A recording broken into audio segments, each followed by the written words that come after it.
Hello, everybody. Welcome. I don't even know how to start these. Welcome to our first ever, episode one of our D&D campaign here. Thank you all for coming to watch us play.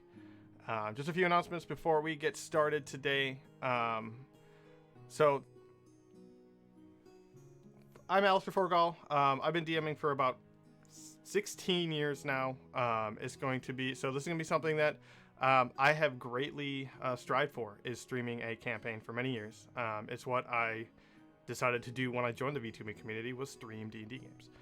So I'm hoping that you all have fun and you can enjoy the content that we're about to provide. This is a continuous campaign, so we will be doing this every Saturday until either we are done and we decide not to do a second campaign, or we do a second campaign. Who knows? But like I said, my name is Alistair Forgall. We're going to do a quick introduction to all of our players here really quick. Then we're going to go over a few announcements, and then we will get right on into it. So if you guys want to start, let's just start with the top left. Let's go left to right, and then finish off with Obsidia. If you want to start, Lucy. Hello, my name is Dandelion, and I am a bit of a slow barbarian druid, but yes, I am a half-elf druid barbarian, and I like animals. I don't know much about science, but I like animals. And that's Lucy Bubs. She's another VTuber. All of us are VTubers as well. That is Lucy Bubs. She is another devil, just like I am, streamer. Streams a bunch of random stuff, and she has her debut coming up tomorrow. We'll get more into that in a little bit. Zom, if you want to do your introduction, please. Oh, hi. I am a female paladin, sorcerer combo right now. She's fairly short, about, well, I don't know what average heights are anymore. But anyways, she's 5'6", not 6'5". That would be tall. She has platinum hair, platinum eyes, and she's kind of just if you did typical, she's kind of just the lawful good character, so I'll get more into it later. And Orchid is played by Zom. He's been playing horror games lately. Don't know why. But he is another VTuber. Go check him out. We will do shout outs for them all throughout the game in chat if one of the mods want to do that. And they're actually in chat. They'll be talking in chat as well. And Obsidia, if you want to do a quick introduction as well, for what you can anyway. All right. Hi, everyone. I am Obsidia. I am a Death Knight, IRL. And then I am playing a yet unannounced character this stream, so keep your eyes peeled for that. But I'm super excited to be here. All right, and yeah, like you said, that's Obsidia. Also another wonderful VTuber. Definitely check out all of these. Or all of them. They will, like I said, they will be in chat. I probably won't be paying much to chat or to attention to chat, mainly because I've got a lot of stuff to focus on here. But I'm excited to see where this goes. Okay, so first announcements. All stream alerts are off. So if we get a raid or anything like that and I don't see it, I'm not ignoring you. It's just off for us to pay more attention to the actual stream, the game. We do not have a name for the campaign yet. We do not have a name for a group. If you have a name or come up with an idea while watching us or enjoying anything, go to my Twitter. You can just do !socials, pop in there, and then there's a pinned tweet and it just says, like, throw a name down there, something that you might want to recommend for our channel. We'll actually go through them. I did something I decided earlier today, is that it's social. I think maybe not the S. I can't remember. I made it. But we'll go through and we'll actually do probably a voting here. We'll do a group voting before a stream one day once we get enough. And then last major announcement that I have, besides this being a continuous campaign again, so it's going to be going on for the foreseeable future. Our fourth player is coming soon. They have some stuff they have to take care of, so they will be coming in a future episode. We're excited to have them along. It's going to be kind of rough without them for a little bit, but we'll do what we can. And then I know, Lucy, you have your announcement, so if you'd like to do that. Will we announce some voice? Something that I'm assuming takes place at noon tomorrow. Oh, see, it's me, Dandelion, smooth brain in life itself. Hi.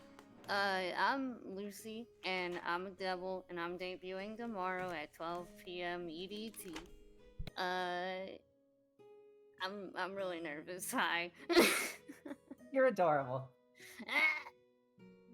No, you. All right, now before we get started, sorry if I got louder. I just kind of moved my mic a little bit. Before we get started, again, we're just players. We're all VTubers. We're not professional voice actors. This is mainly for my benefit and more not theirs. That if I do the same voice multiple times, I'm not a professional voice actor. So please, and just have fun with it. Also, this is a homebrew world with a little bit of homebrew rules, so there are things that may seem out of place. There is a train in the background. Thank you, train. So if things do seem a little out of place, yeah, like your train, that train will go by like every hour. Yeah, just have fun.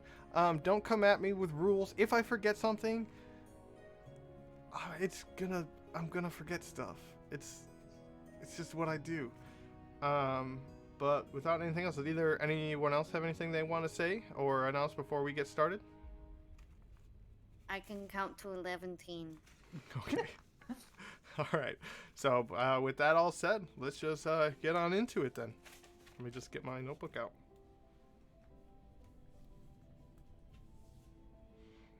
All right. So we're going to start with Dandelion and Orchid. Some of you may have seen the session 0, so you roughly know where we ended off on session 0. While on the wagon, you two hear the bustles of children and horses and carriages as we approach this newfound city. Poking your heads out, you do see houses and roads that are now finished. Many people all heading towards this great city of Vira, the one that you have been heading to for some time now. With this, you can see that the city is a tiered system. Out here where you guys are now, there is a bunch of farmhouses, there's shops, there's inns. It's more of the like lower and traveler-esque level of city. You can see a wall circling the entire major city as well, probably a little ways in, and that seems to be where your cart is taking you. Past that, you can also see bigger buildings inside there, smoke coming up from one side, a very thick cloud of smoke coming up from the right side of the city. One more tier past that, even on a higher elevated level, you can see things like chapels and manors from this far away. That appears to be the upper district. And then the final tier of this layered city, best way to describe it, is a cake. Is a giant castle sitting at the very peak of this city. Still under construction, it appears from your side. It doesn't look like they are all complete. Some of the towers don't look like they are completely finished, but it looks like a major city that you have all been waiting to achieve and get to in your journey so far.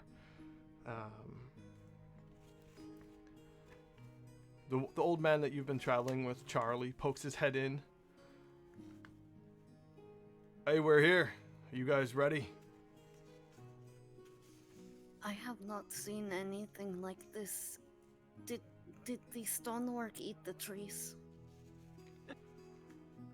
No, I just believe that's dwarven masonry. The dwarves ate the trees? I don't have an answer for this. It is okay, I shall find the dwarves and I shall ask them. You do that, Dandy. They don't eat the trees, Dandy. They simply move them to different forests. Just kind of smiles and like little fingers touching together. With that, you see Sebastian is now no longer to be seen. The younger boy that you've been traveling with for some time, that usually wakes you all up to play every morning, is nowhere to be found. Either is Anna. They are both gone from the carts. They seem to have just up and left for all you know. Oh no, where's my son? Where's my son? So before we go, is there anywhere you guys need to go in particular?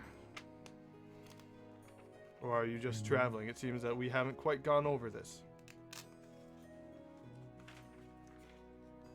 I guess I have my own business in the city, but I'm not in a rush right now, so I'll go wherever we need to go. I was just going where you were going. Because we are friends. Alright, well, I'm going to recommend the Dragon's Hand Inn. I know the owner. He's kind of weird, but he's going to be somebody you're going to... he'll let you in. Just drop my name and you should find a nice bed. Alright, sounds good. Do you guys need any help? I see your wife and son must be off about doing something else. I'm sure they just ran over to one of the other stables or farms around here. We have family around here, so they tend to run off as soon as we get here.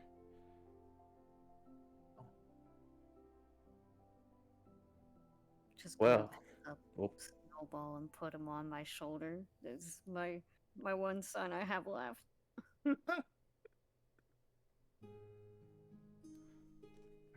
Okay. The cart continues to travel down the road, maybe for another few minutes until it gets to the gate.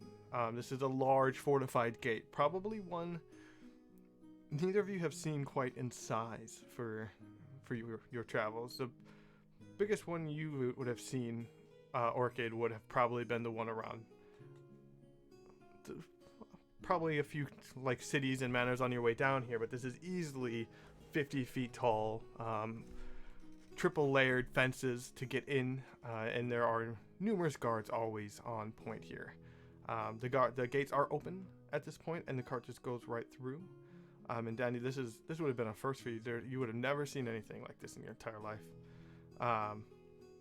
You go right on in, but as soon as you get in, you're hit with the smell of cooked foods and meats and bustling noises, and sounds of what sound to be small explosions coming from all over the town. And it looks very, very active in here, to the point to where the cart has to stop, not 20 feet into or past the gate.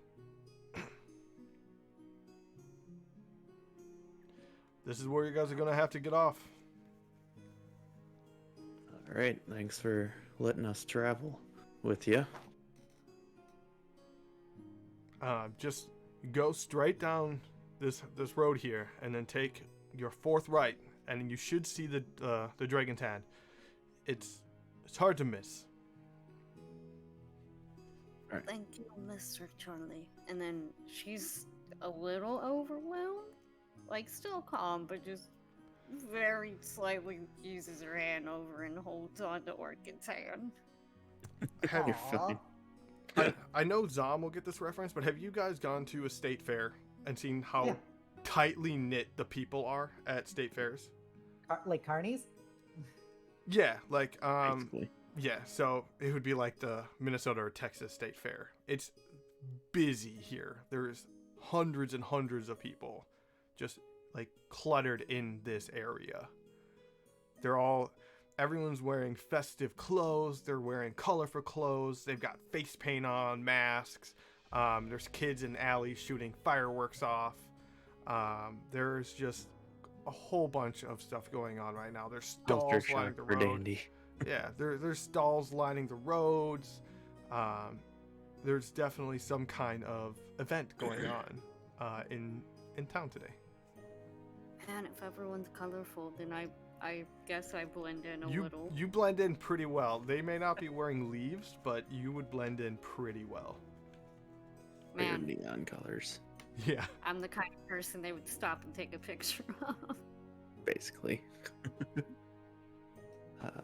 I guess I will, Dandy, just stay close to me, especially since this is kind of your first time being in a city like this, I assume. Yeah, Yes, it is my first time in a tree-eating village. Also, make sure to keep an eye on your coin purse. People like to sneak around here. I don't know how bad this city is, but in general.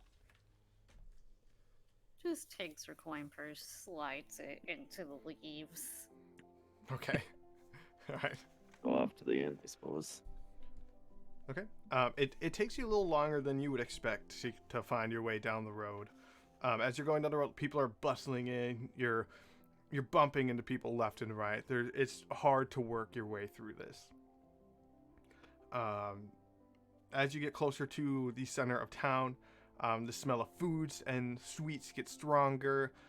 You can hear loud attractions going on in town.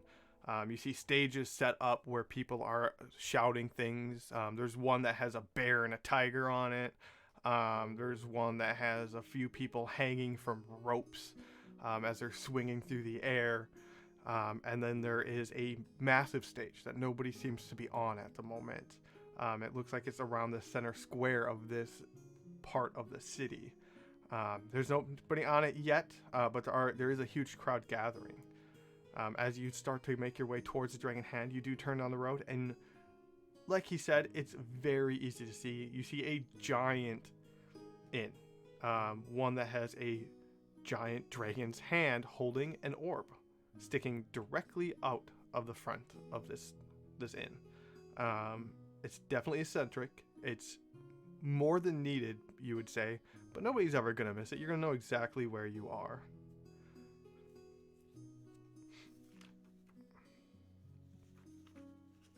What are you guys doing? To make sure that is not an actual dragon. There's no dragons here. Believe me, you would know if this was a real dragon. Okay. As long as you promise that it is not a real dragon. It's not a real dragon yet. It might turn into one, but best to stay away from it. Her eyes go wide, looks at the orb, Skittles. The orb is massive. The orb is probably 4 feet in diameter that this hand is holding. Oh. You're fine, Dandy. Let's keep making our way over to that inn, is what you said? It was an inn, right? It's an inn, yep. Yeah, we'll make our way to the inn. It is a Try very to. shiny dragon. Okay. And then, walk in with Orchid. Okay. You walk your way into the inn. It's very busy. Just like the streets outside, it is busy in here. All the tables seem to be mostly full. You see a young woman running back and forth between tables with orders and taking orders. And then you see 2 half-orcs also doing the same, running back and forth.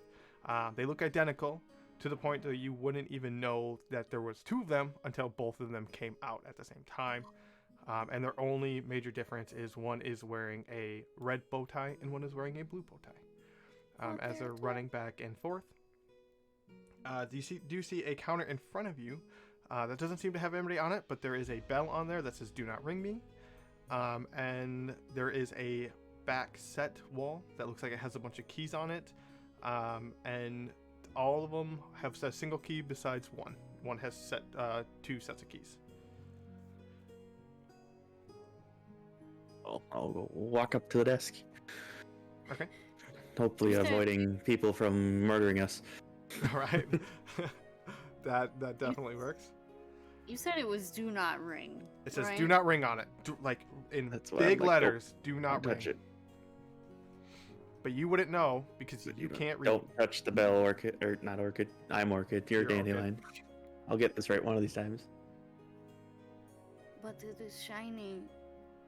It's very shiny, but also these big letters say "Do not ring me" on it, so don't touch the bell.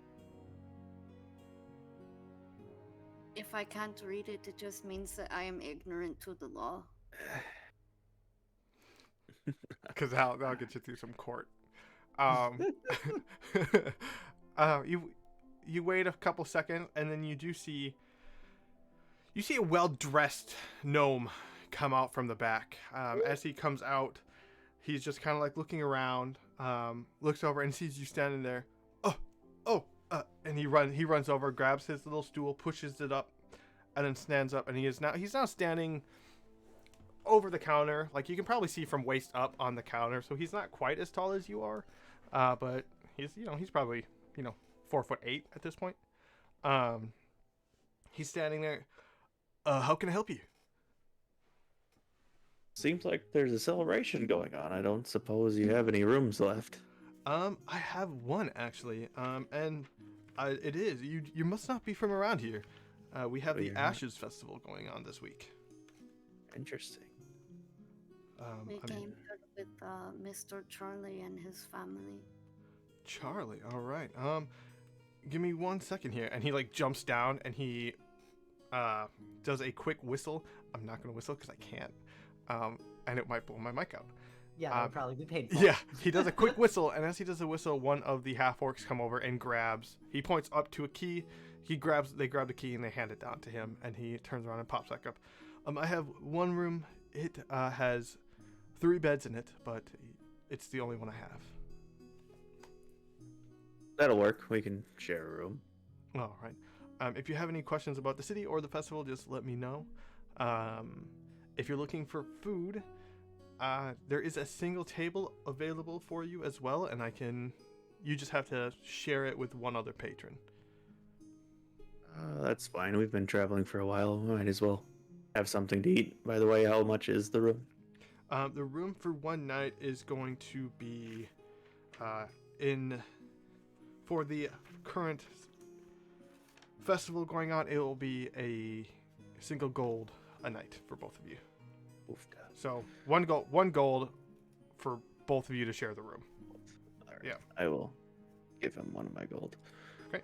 He takes it and then he looks at it. He makes sure it's gold, and then he puts it in his little pocket on his chest. And he then looks at you and smells.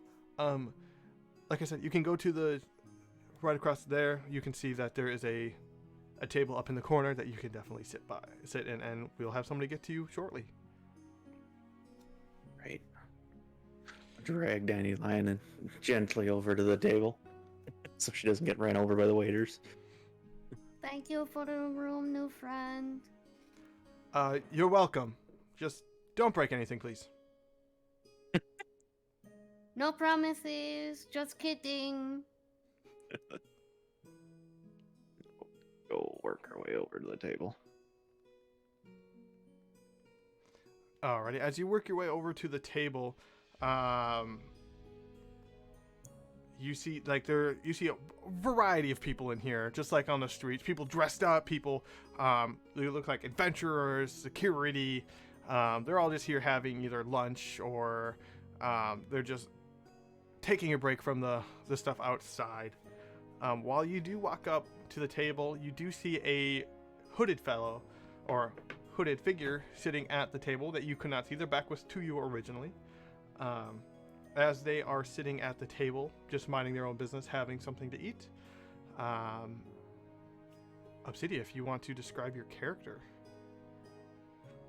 So, yeah, she is sitting there and with the hooded cloak on, but you can see that she is incredibly tall. She is 7 feet of red, tight muscle, with appears to be a lot of traveler's equipment on her person or next to her.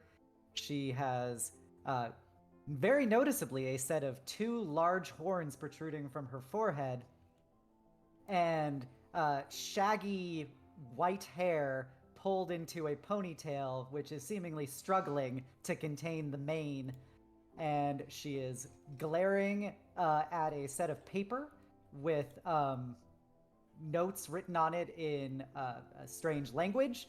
And she has black eyes with gold irises in the center of them. And her fangs are bared at this piece of paper that she's trying to write on.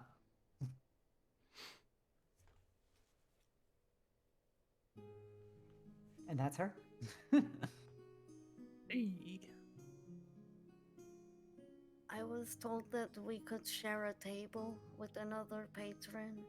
I'm not sure what patron means because I don't know how to read, but I hope that your papers do not give you too much trouble. Just blink it. Look Dandelion up and down for a moment. Blink. And so they just simply said you could come up to my table. Well, they said share a table or don't have a table, so we kind of had no option, so pardon our intrusion, but we've been traveling for a while. I have So- shiny things that I can give you if it makes it worth your time. You do not have to pay me to sit at someone else's table. Just sit. Just sit and like little snowball peek out of her hair.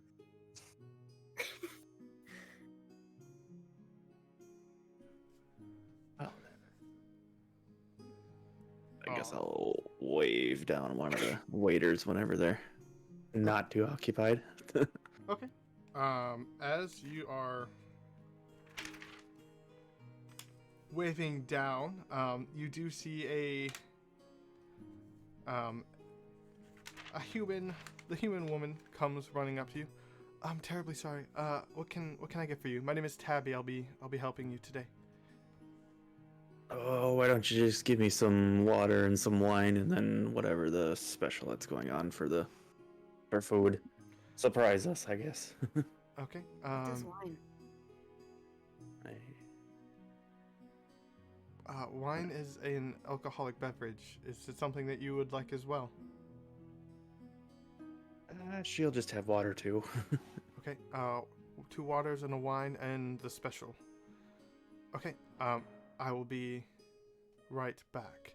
As she she doesn't write anything down. She just runs back into the kitchen really quick.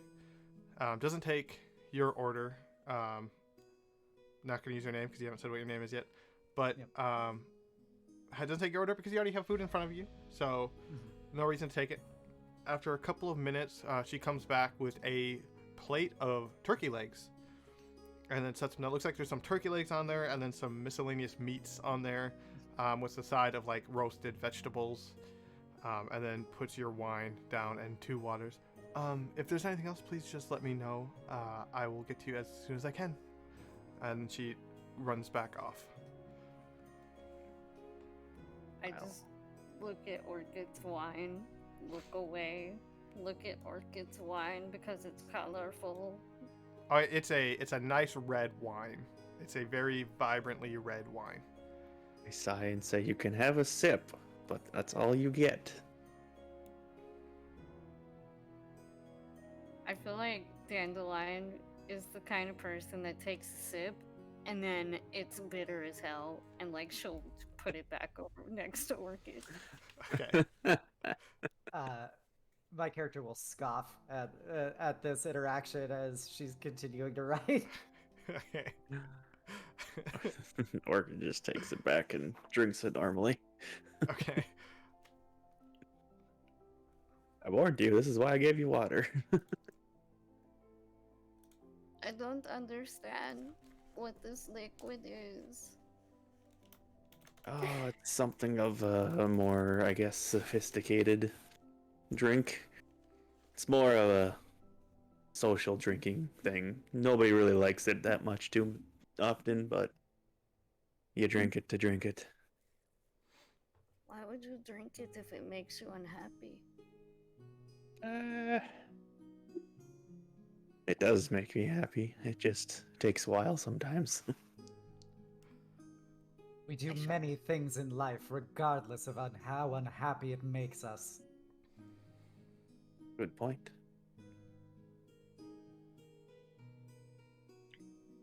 Kind of like when you have to take a bath every once in a while. You don't necessarily like it, but afterwards it feels nice.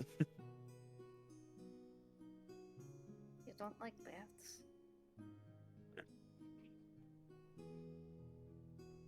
Oh,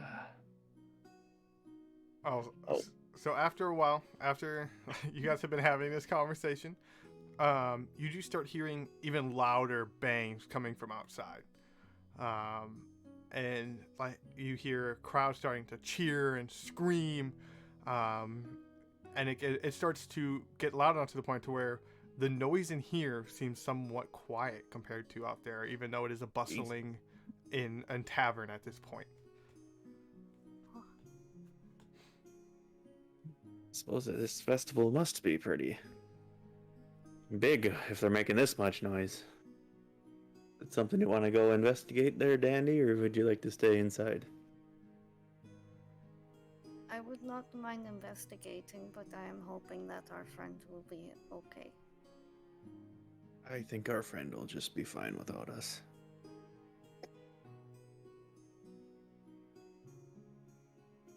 Should I be expecting more at the table? No, it's just us two. No, you just kept talking about your friend. I didn't realize how many other people they had decided to sell this table to. No, I am just like to be friends with everyone that I meet. Apologies. I am Dandelion, but you can call me Dandy. Is that a translation error? Your name is Dandelion? I am Dandelion, and this is Orchid. Character will just blink a few times. Strange places and strange people. I am Rin Val Ren.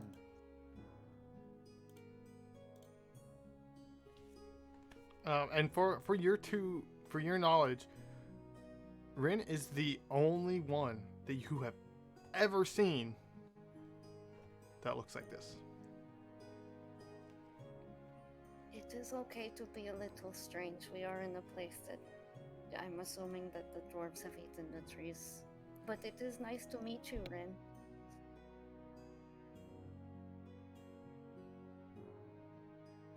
Dwarves have eaten the trees? Is this some kind of idiom? I do not understand human science at all. She's not really from any big cities, so agriculture and everything is kind of new to her still. Well, she seems to be wearing enough plant life to start her own farm. I was called a spring daisy once. I thought you were called Dandelion. Oh, do I have another name, Orchid? No, well, I mean, we call you Dandy, so yeah, I guess you could say you have a second name. I shall also be Daisy. Oh my god. And together you are quite the bouquet. Yeah, it just happened to be a common or a coincidence that we had our names similar like that. Jesus.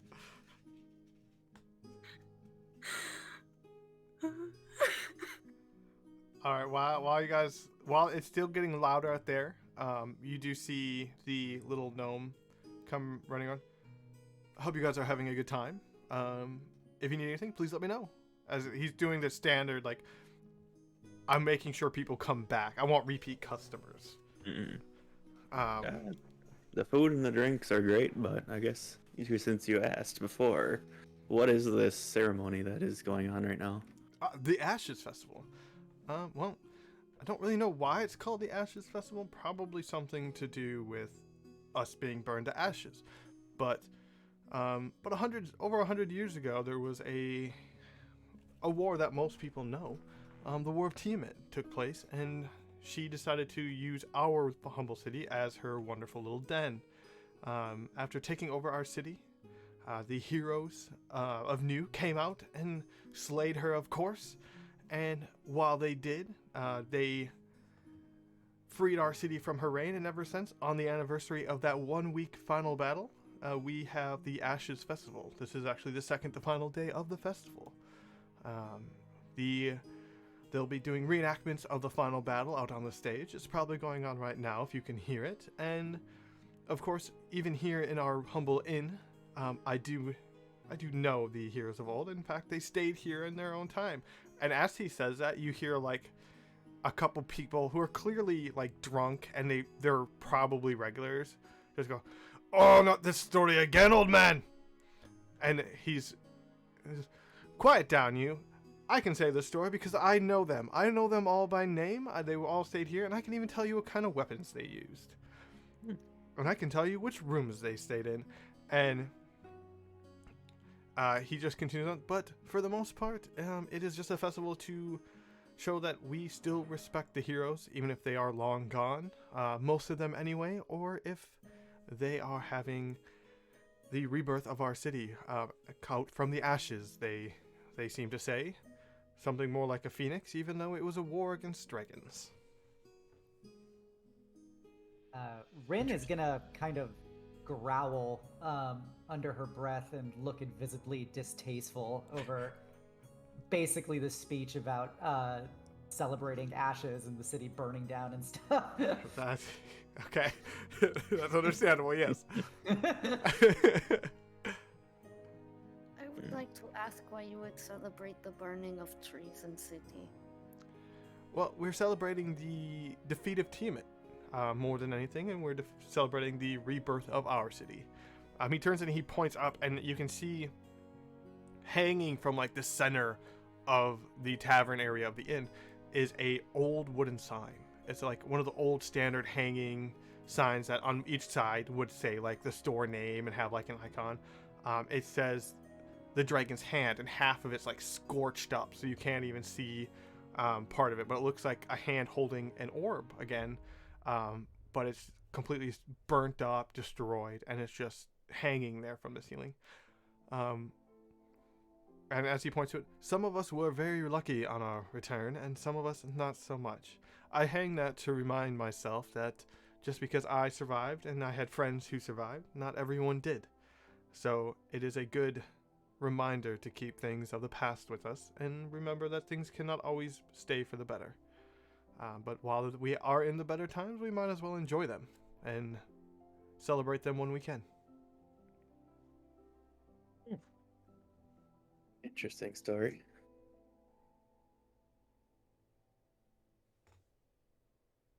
Seems to be in poor taste to name something after the very dragon that was killing you all. I just run the inn. All I do is sit here and make sure travelers have a place to stay and eat. You can take that part up with the higher ups. Oh, there's an administration in charge of naming your establishment? Well, my establishment's been the Dragon Hand since my father had it, and that's been 300 years. Well, then it seems to be quite coincidental then that when a dragon came to your city, that you happened to stay in business. I would call it luck in knowing the right people. He has like this. He has this huge like smile on his face, and he has like, you know, like the wispy like mustache where he can't quite grow it in himself, but he's proud of it nonetheless. And his hair is like, it's balding, but it's not like overly balding. Like he can comb it over and it looks fine, but you can still kind of tell it's balding. He's just got those few spots, and there's definitely like gray in his hair as well. He is, like I said, well dressed. He is like the standard. I have been running a hotel for a long time, and I just want to make sure everything works correctly.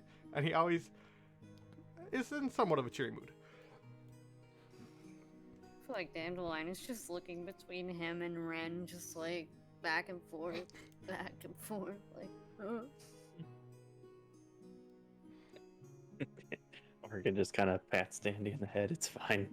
This kind of happens all the time. And how long is this festival going to be happening?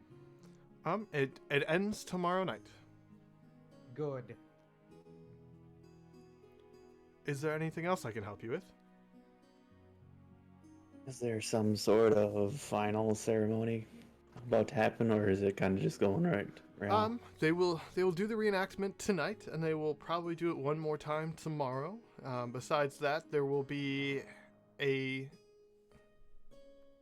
kind of a contest of champions, as you might say. There will be an archery one to represent the archer. There will be a magic one to represent the mages.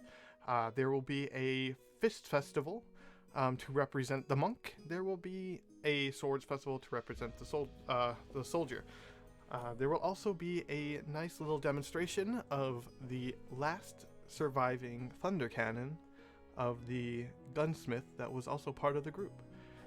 Other than that, there's not much else to do besides go about and try foods and maybe buy a few souvenirs. Does the contest pay, and can you sign up? You can definitely sign up. If you get first place in the contests, you get, I believe it's 10 gold for first place in either of the contests, and you also get a medallion representing you as the champion for the next year. That medallion usually gets you places like here, tickets off here. You would stay here for half off. You would get free meals at some establishments once a week, and you can just use it to get little discounts around the whole city. So, I just have this, and she'll take out her big ol' axe and set it on the table. Okay, like it's probably like double the size he is, so yeah. You would probably want to sign up for the warriors one if you want to use that. Just try not to kill anybody. These are just regular people. He says try not to kill anybody, and she just kind of curls her lips in, given the adventure that Orchid and her have had. Smiles. But like I said, if there's any more questions, I'll be up at the front desk. My name is Philip, and it has been a pleasure to speak with you all. And he just kind of moseys on past, and he's up on his tippy toes, like his hands are up on the table, and his head's kind of up there. Like he's short for, I mean, he's a gnome, so I mean, he's about average height for a gnome, so he's just very there. But he's quite a energetic fellow. He's been doing this for a long time, as you can tell, and he just kind of like scurries on off, like waves to some of his probably regular customers, and then goes and sits at the desk. Well, what do you think, Dan? Do you want to go attempt one of these competitions? I shall do good, and I shall win free food for all of us. I'd like to hear. Oh.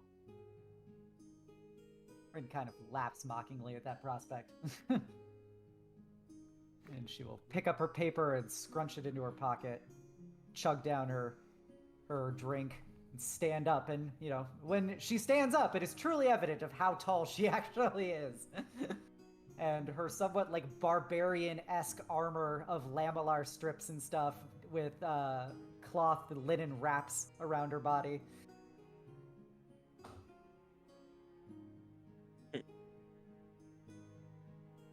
Are you also entering the warrior contest?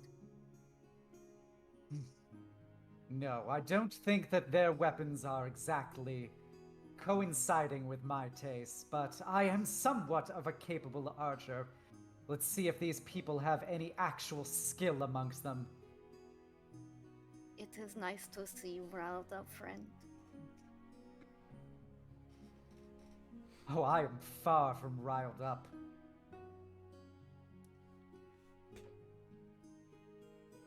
Just gonna take her axe, put it over her shoulder, stand up with Rin. Just excited. And you're like a head and a shoulder shorter than she is, even at your height. I just sigh and get up as being the shortest of the three. Welcome to my life.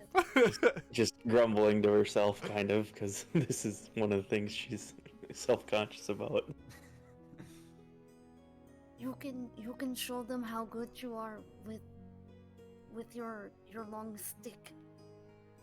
I suppose that could work. I was thinking more my test in magic, but we'll see what happens. Okay, so you guys are going out to check out the festival then, or Yeah. okay, Begrudgingly. begrudgingly. I'm gonna pay for my food, obviously, though. Okay. It's not overly expensive. Maybe 8 silver for everything. Can I just put a gold down and leave the rest as a tip? Yes, you can. Okay. I pay for your food. You Oh. pay for mine. Well, thank you, Dandy. It is okay. We shall go out and then we shall do the thing and we shall get food. Of course. More let's go food. let's go have some fun in the meantime as well. You're That's either all very important. rich or very foolish. I am one and neither. Alright. You guys get up and you walk out into the street again. As you can see, the big stage is now, they have people on there. There is a large, looks to be some kind of like wooden and cloth dragon, 5-headed dragon up on the stage, standing there and moving its heads back and forth as you see a few other like people around there fighting this thing. They're reenacting the final battle of Tiamat. Do you guys wish to go over there, or do you want to head straight to like the archery ranges and the fighting pits and that kind of stuff? To the pits. Yeah, I'm gonna go to the archery ranges. I Okay. don't care about these people playing Okay. soldier. They're really not that hard to find because as you walk around, you do. After walking around for about 10-15 minutes, you get the scent of like blood. There is definitely people injured that are now leaving a specific area, and you can kind of figure out that must be where they're coming from, and that must be where the pits are. As you are walking down, you do see a giant sign having archery, and there's a time frame. The fighting pit for the fists, a time frame, and then there is the soldier and then the wizard are at the same time after the archery. The next set for the festival is coming right up. The archery one is minutes away, so if you want to sign up for the archery one, you'd have to go immediately there. Yeah.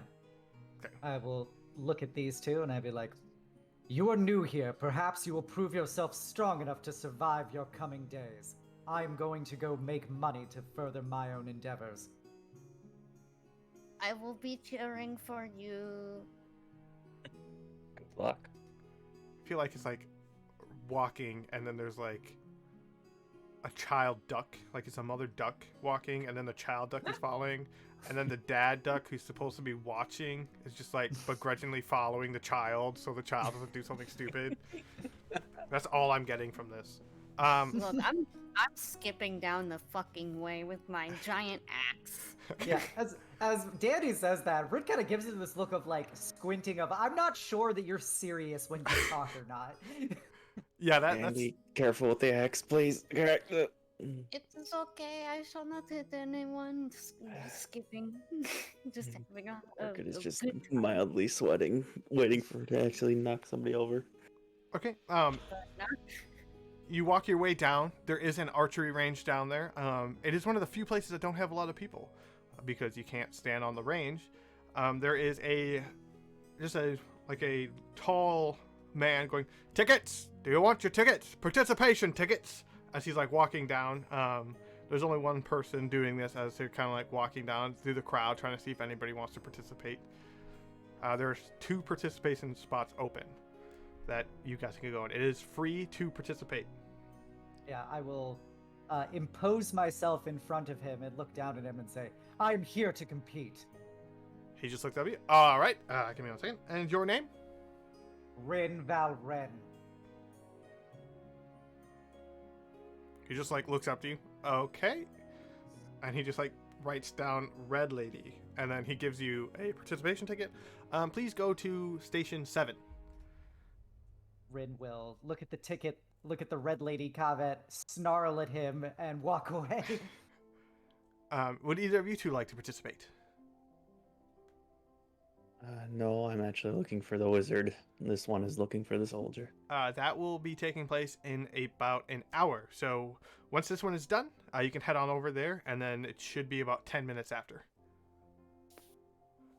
Sure. Okay. So as you go up to Station 7, there's a line of people. There's a few hooded figures. Excuse me one second. There's a few hooded figures. There's a dwarf down there with a crossbow. There's an elf with just like a very beautiful bow. There's just a whole bunch of different like type of weaponry, but they're all archery based in a sense. You have a crossbow and a longbow and a short bow on the table next to you, and you can pick either of them. Oh, I can't use my own bow? You could if you'd like. I do have my own longbow. Okay, so you're gonna use your own longbow? Yep, so I take out my enormous longbow with all the, runic symbols carved into it in giant. Oh. So how this one is going to work is there is going to be 5 flying targets. Whoever hits the target, if you hit it all 5 times, and let's say somebody else hits it all 5 times, you continue on until one of you miss. The whole point is everyone's going to fire at the same target every single time. If you miss, you get 2 misses and you're out. It's pretty much how it works. So you just want to make sure you hit the AC. The AC will go up with every shot. The target will get smaller as it goes. Okay. Okay, so all you're gonna. I'll do my best. I So can't cast guidance, can I? It's a touch spell. So It you is have a to go touch spell. poker. and there are no fences. But I will have you roll a stealth check before you can go up there and do that. I would like to go and hug Rin. Damn. Okay. Oh no. You're gonna hug her and cast guidance. And Orca's gonna be like, oh, but too late. Maybe. Maybe. Let me roll for stealth.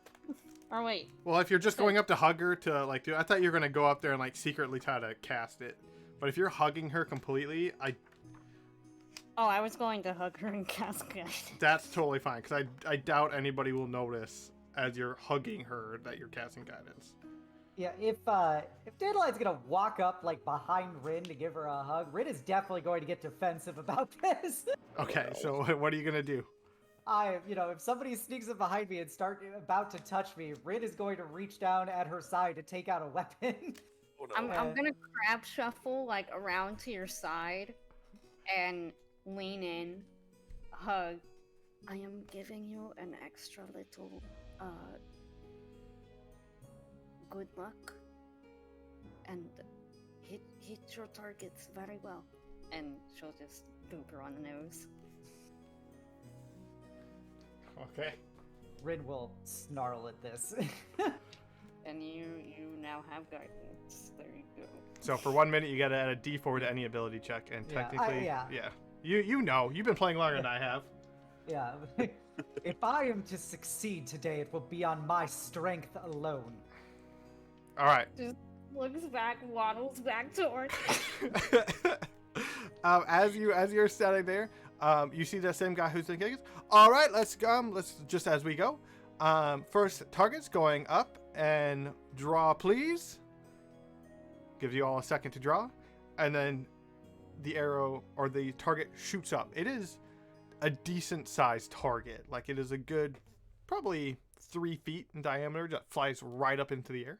If you want to roll to hit, you can add guidance if you'd like. Just add your basic modifiers. I got a 18. 18. That definitely hits. I gotta roll this 6 times. So all but one person makes it. The person right next to you misses, and just sits there and kind of cusses under his breath. So then we wait a second, and then the guy you see a smaller target, probably about 2 feet now, goes up and gets loaded into the firing mechanism, which is like, it's pretty much like a small, like trebuchet, but it's pointed directly up, and it just shoots it up in the air, and you have to hit it because it goes up really fast, and then it kind of pauses, and then it hits back down. So as you go, we're gonna have you fire one more time, and you can roll if you like. I got a 12. A 12. That still hits it. Oof. That poor man next to you. Oh, He's no. rolled- He's rolled 2 natural ones. He's out. Oh, He's no. done. That Oh, poor God, man. I hate to see it. Yeah, I hate to see it. he goes back and he draws his bow, and as he's about to release his bow, the string snaps as he releases it. So the arrow still travels a couple feet, which is considered a shot, and the bow and his strings just snapped, and he just chucks it at the ground, and just huffs off. Out of the people who went to go hit it, everybody hit it again, so all people are still in with no marks.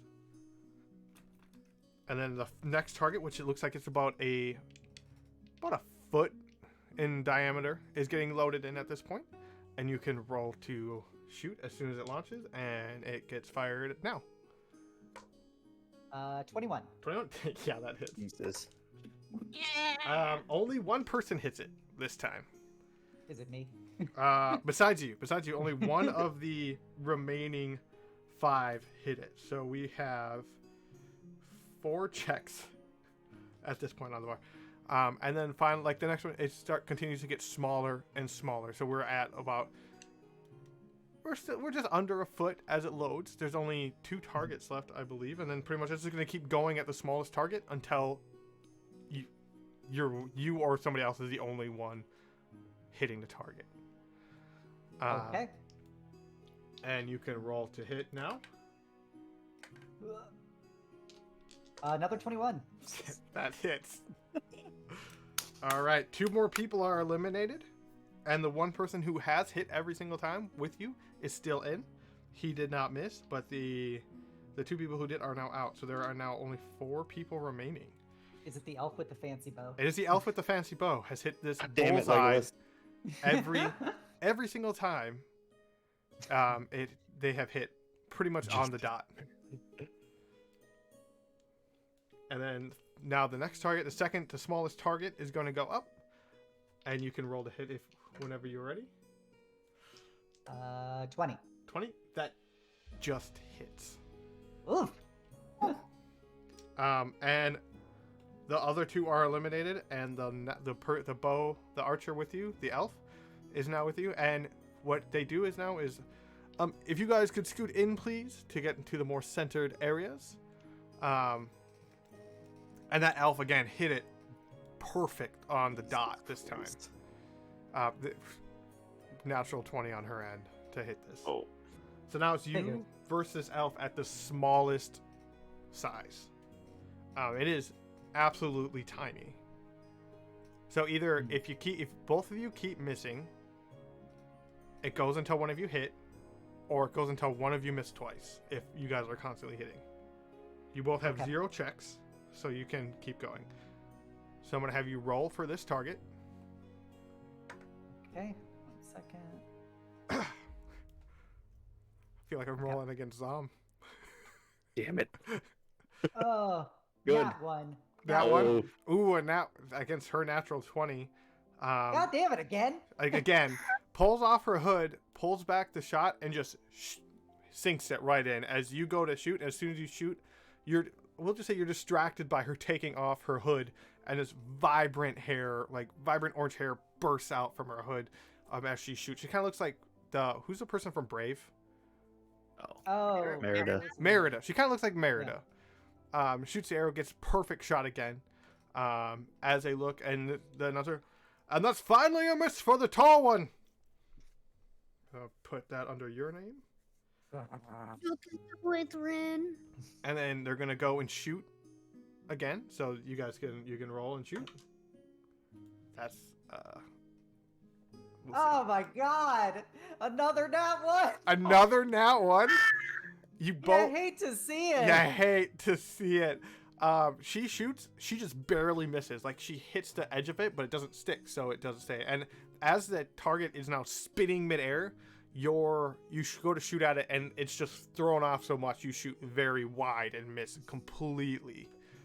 That is a second miss for you and a single miss for her, so she takes it home. You hate Feels to see it. bad. You hate that double nat one. ones. That double God. nat one is not a good sign. So she takes it home. Good, you're getting them out of the way now. Yeah, you're Yeah, getting them all yeah, the way. yeah. But with that, the archery contest is now done. The contestant goes out to you.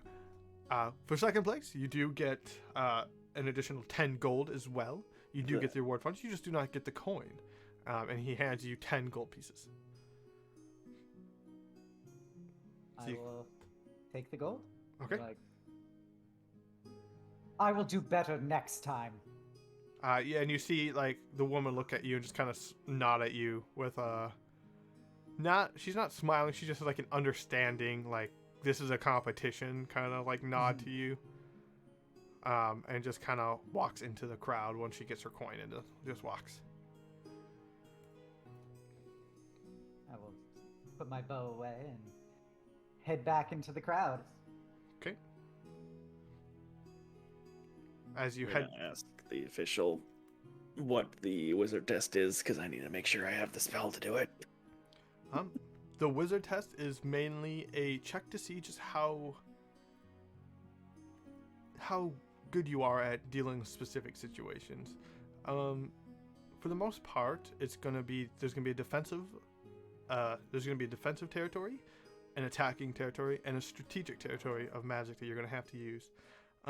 With all of those, you do have to be on top of your game at all times, because you never know which one is going to come at you. There will be 3 orbs ahead of you, and whichever one glows, you have to react with the spell. Okay. Cool. Well, Dandelion, looks like you're going to be up soon. I am just wanting to cheer for Ren. She looks like she needs a cheer.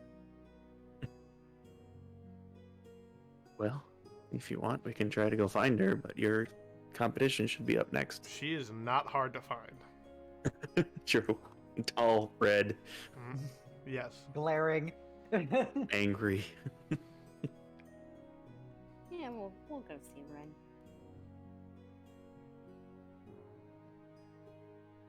You did very well. I proved incapable when it counted. You know, I am not sure, but maybe the elf cheated. Then I proved incapable at discovering her deception. Either way, I have failed. No. Well, you got the money. Wasn't that what you were going for? Indeed. I was hoping the medal would give information, but that is not the world we live in. True. Better luck next time, I suppose, eh? She just scoffs. It is okay. You are a winner in my heart. Once again, she gives him that look of like, the things that she say cannot be serious. Nobody is this gullible. Orchid just shrugs at Rin. You get used to it.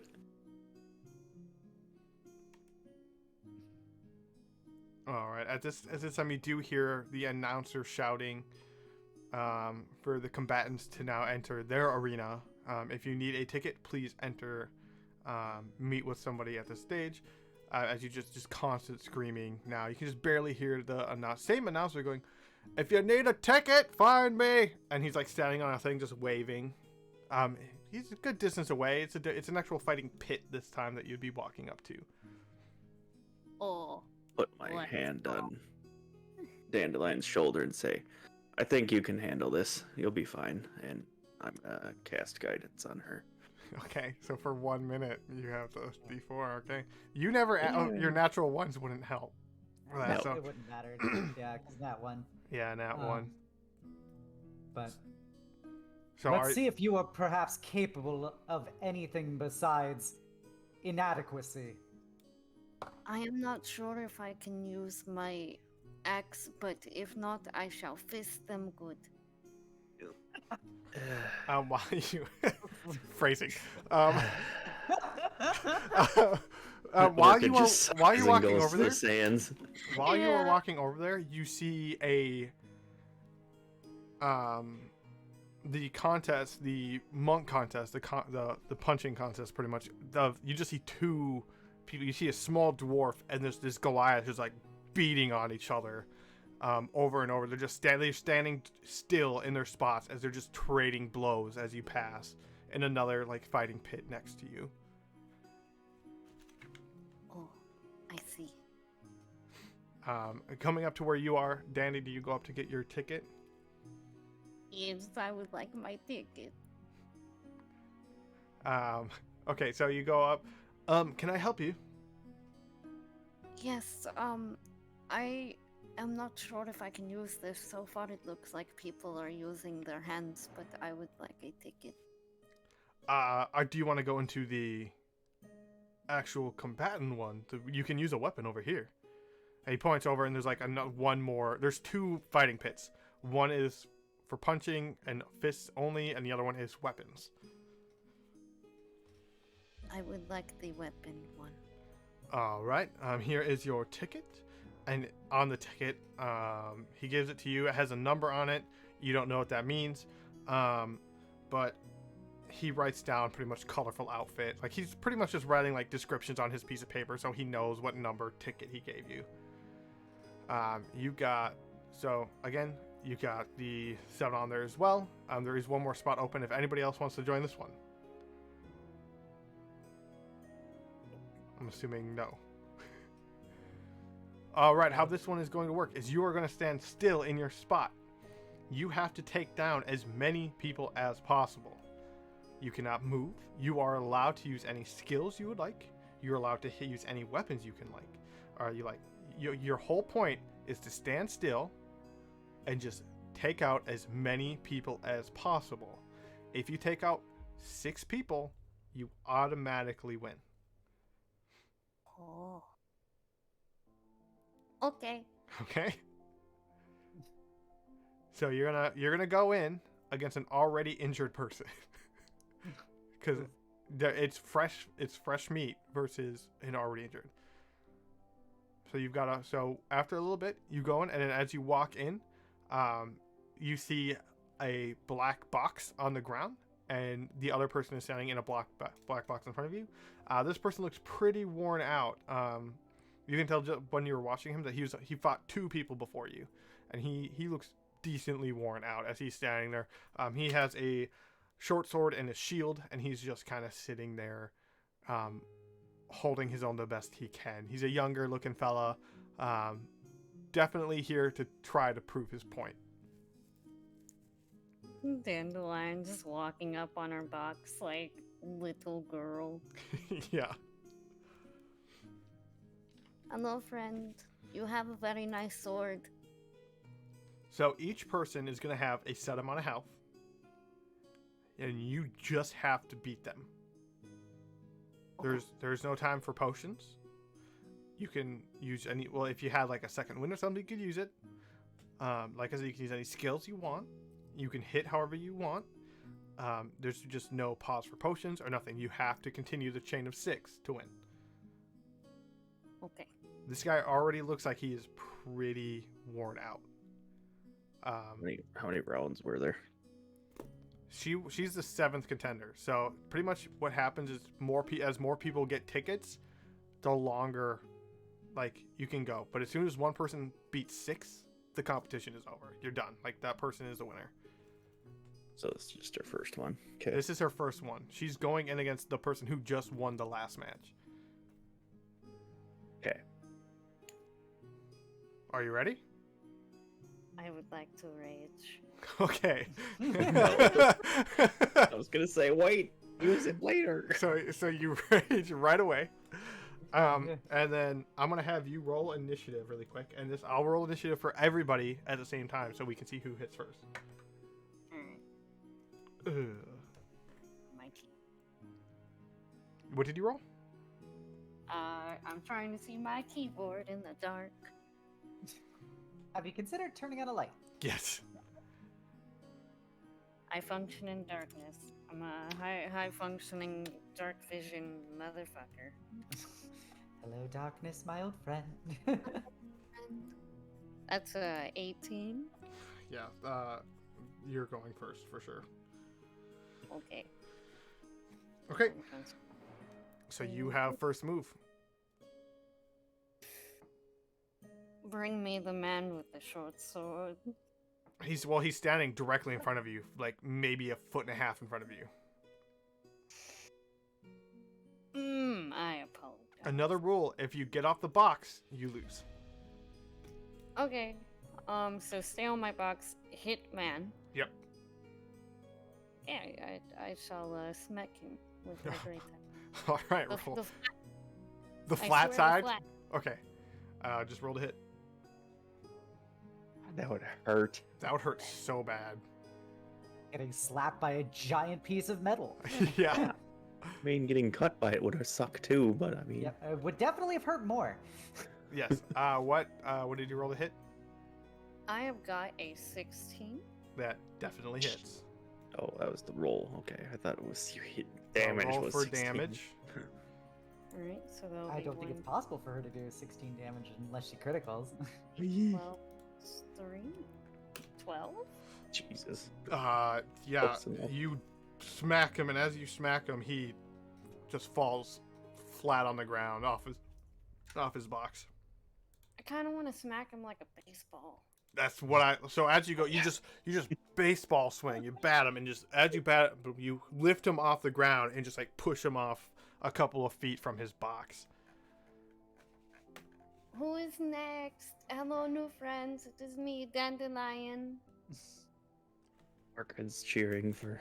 Orchid's doing the whole like overkill mom cheer right now.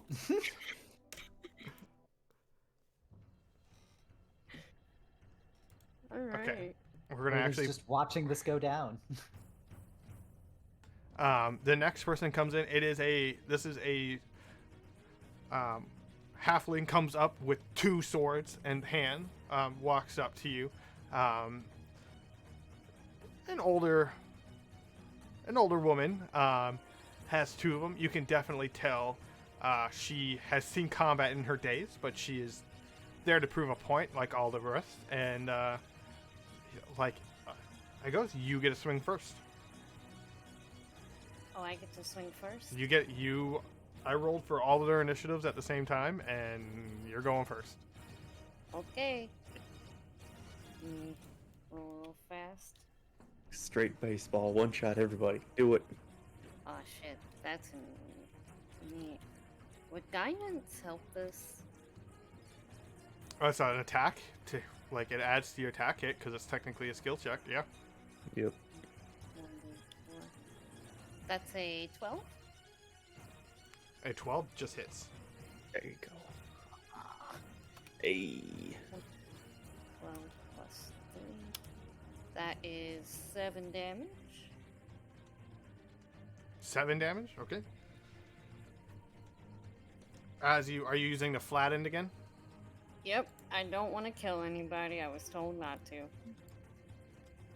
Are you adding your raging damage? Yeah. So plus 3? Yeah, I rolled a 4 plus 1 plus 2. Okay. So now she's going to sit there and she's going to try to swipe at you. That's a 21. Yeah, it hit. And since you get 1 attack per turn, she's going to roll. And that's a 1. So you take 3 points of damage. Halved. So you take 1 point of damage. 1. Delicious. Oh no. Oh, I feel so bad for this woman. Let me go ahead and... Wait, is it plus 3? Yeah, it's plus 3. Okay. Oh, that's a nat 1. A nat 1. You swing and she just ducks underneath it as she's already ready for the flat. She goes to roll. That is a 16. That also hits. That hits? Okay. I am tanky. You take 6 points of damage, half to 3. Yep. And you've gone through 3 rounds of combat, so just making sure on your rage. It's your turn again. Alright. Like I said, this is just a returning hit fest. That is a 19. A 19. That hits for sure, yes. Alright. And 13 damage. Oh, Jesus. she's out. As you smack her, this time you do the whole thing you tried with the mage before, where you just like swung down and you just flatten her head. You just smack it and just knock her out on her feet. I would like to bonk. Yes. Yes, you just bonked her on the top of the head. With that, they come and they pull her away. They get slap her awake, and then your next opponent comes in. Your next opponent is a tall-looking gentleman with kind of gray skin. No hair on him.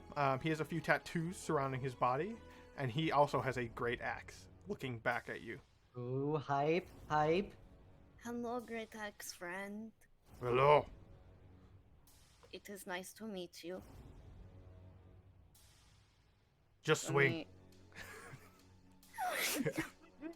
Oh yeah. Fast, Andy.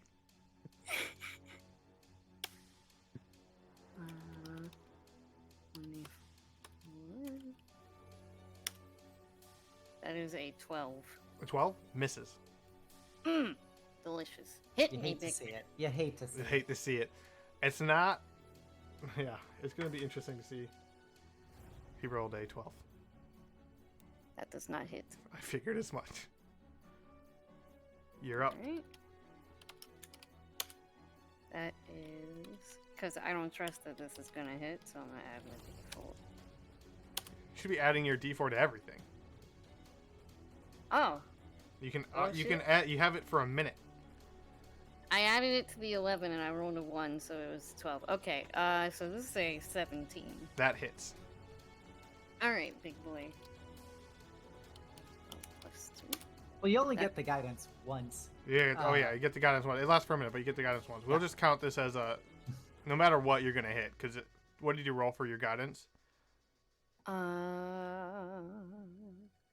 That would have been a 3. Yeah. You So- you hit. You just hit with even without guidance. Okay. So that is 12 damage. 12 damage. Okay. In one hit, you knock him right out. You did just as much health as he has. So you, as you swing, you just deck him, and he sits there for a second, looks at you, and like blood starts to trickle out of his nose, and he just hits his knees. I am sorry, new friend. Go shine your great axe. I am very proud of you. Okay. I don't like it. The next opponent starts walking in. It is a woman with a whip in one hand, and in the other hand, she appears to have something in her hand that's kind of more concealed, but she has it in a fist, but there is something sticking out between her fingers. Damn, I should have don't like- entered this. And of course, you get to go first. 23. 16. Just hits. 12 plus 3. Oof. 4. 4.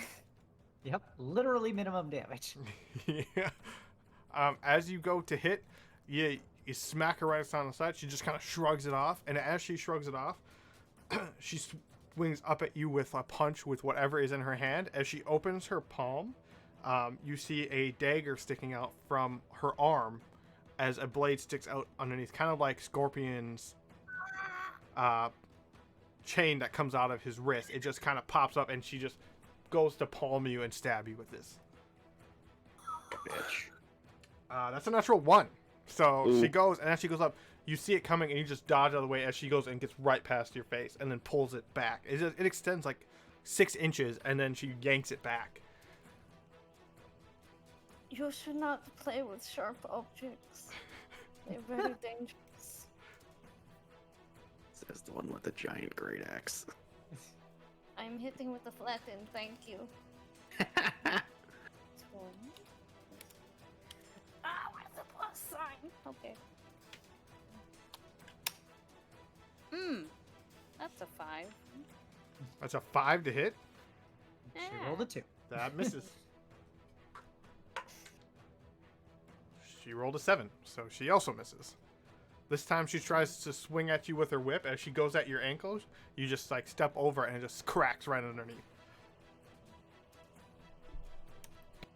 That is a 14. A 14 misses. Tasty. Yes. Yikes. I'm not sure. Wait. Nope, she Am I rolled a 9. She's not going to hit either. I wasted my natural 20s on the archery competition. Good. Good. You're back to hit. Even better, that means he's not going to use them on me. Don't know if my rage would drop. Knock on wood. How many? You, as long as you're swinging, you're fine. How many? Okay. It's only been 7 turns. Because it's a minute, right? Yeah. You have 3 more turns. Oh, that's right, because she doesn't have continuous yet. From thing. That's what I was worried about. Alright, so that's a 9, 6 plus 3. A 9, 6 plus 3. Oh, I was like, what? That misses. Yeah. Stab.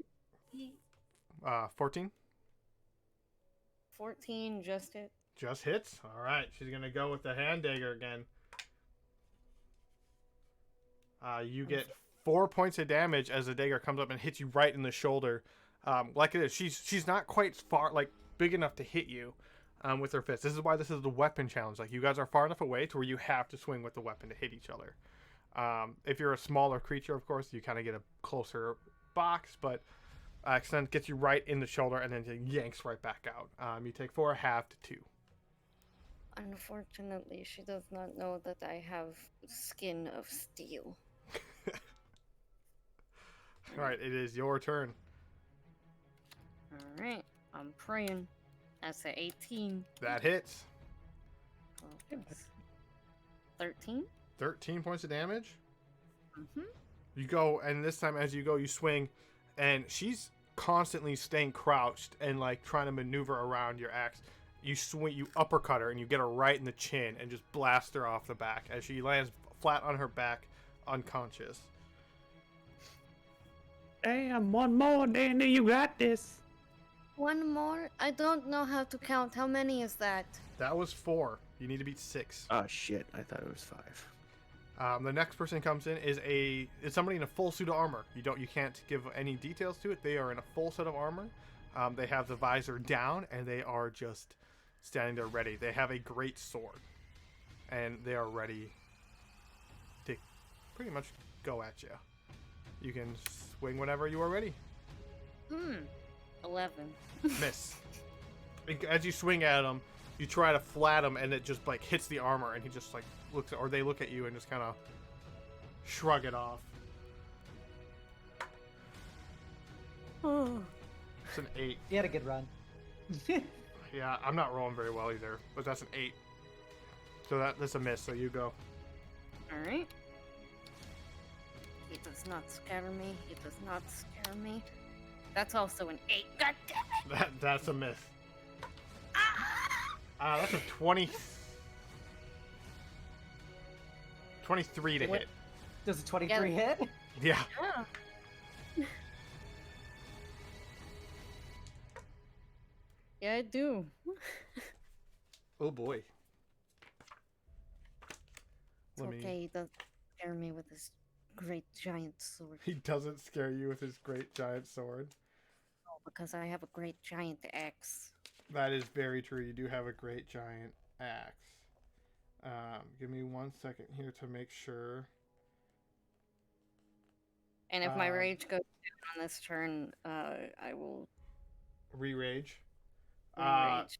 You take 14 points of damage, half to 7. Have Big to oof. say- Yeah, fine. And That's that is your rage fade. So you're just gonna re-up it real quick. Yep. Okay. Take another hit. Take another hit. 16? That's a miss. Ah! Uh-oh. He's gonna swing at you. Nope. No hit? No hit. Oh, must take opportunity. Natural 20. Natural 20. Hell Definitely, yeah. definitely hits. Alright. Rip. That's what we Important. love to see. Get You that love crit to see damage. it. And that is 11 Oh damage. my god. Double because of the crit. Okay, and then add Uh, your well- modifier to it. Yeah, criticals, you don't really double the damage. You roll just double 2 the dice. Well, we Yeah, so you roll an extra d12, but you don't get to add your ability modifiers and stuff to it again. yeah. So it's just like an extra d12 of damage. Whoa, Well, and it's a I'll- 12. That I'll works. let people. Are you guys rolling it? Where are you guys rolling this? He's On the rolling in fucking roll Roll 20. roll 20. Yeah. I should probably open that page That's for what you. Yeah. she's been She doing. did 23 damage. She did 23 damage. I'll let you either double the dice or you can roll 2 dice. Yeah, that's what I assumed is that you either double the dice. Yeah, or... I'll let you do either one, whichever you prefer. Yeah, because the difference is when you double the die, you It get could your... be- It could be really well, bad. Yeah, but also I guess if you're saying double the dice in the sense of not adding the additional modifiers to No, whatever the die and- roll was. Double, and then you add the modifier afterwards. Okay, that, Yep. yeah, that's fine. So That's- I'll let that's you, fine. but once you pick one, you gotta stick with that one. So, Yeah, it's fine. but yeah, you clobber him. You get him right upside the head, and you dent in his helmet. And then the blade of the axe hits the shoulder, and it cracks in the shoulder, and it like jams it in, so he can't move his head or his arm, and he just like stumbles there, and he's now stuck like that, probably unconscious. So they come and grab him and move him. The box. So you are now on the last person. The last person comes in. They don't look like they're wearing very much. In fact, it looks like they're just wearing a loose shirt. Maybe some pants. And they have markings up their arms, up their neck, and then they have a long beard and a long gray hair as they're standing there. They look back at you, smile, and they pull out a longsword, and they're just ready for you to hit. Okay. I shall do my damnedest. Me. Get in here. Maybe some pants. You don't know. They're short pants. He might be just a guy off the street. A 13. Not very tasty. That's a miss. As you go to hit, he ducks, and with ridiculous speed, he kind of just pokes up and adjusts the path of your axe with a single poke as he ducks and dodges around it. He rolls a 27 to hit. Yeah. Buddy.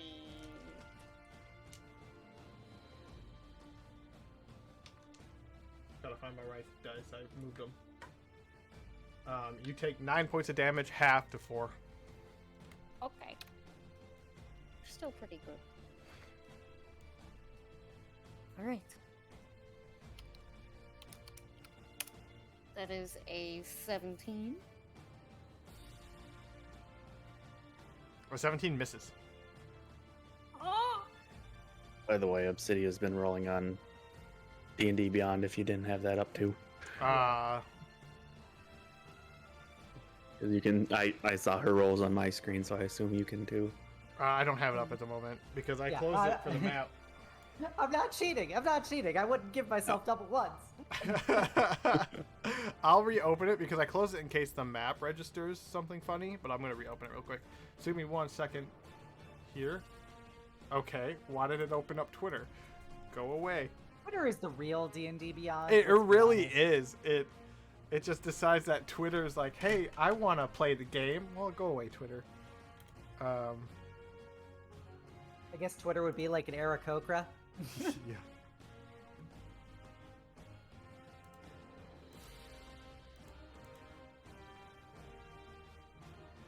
terrified.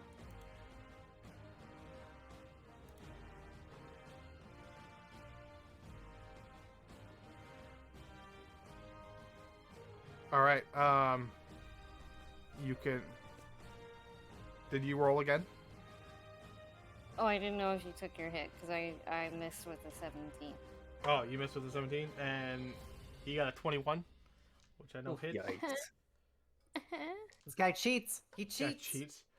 He goes to hit you for 8 points of damage, halved to 4. Oh, he's just going the dexterity paladin route like I was. Nah, And still dexterity get hit by a barbarian crit. is way better.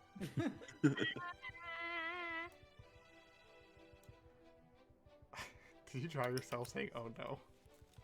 That's a 21. There you go. 21 definitely hits.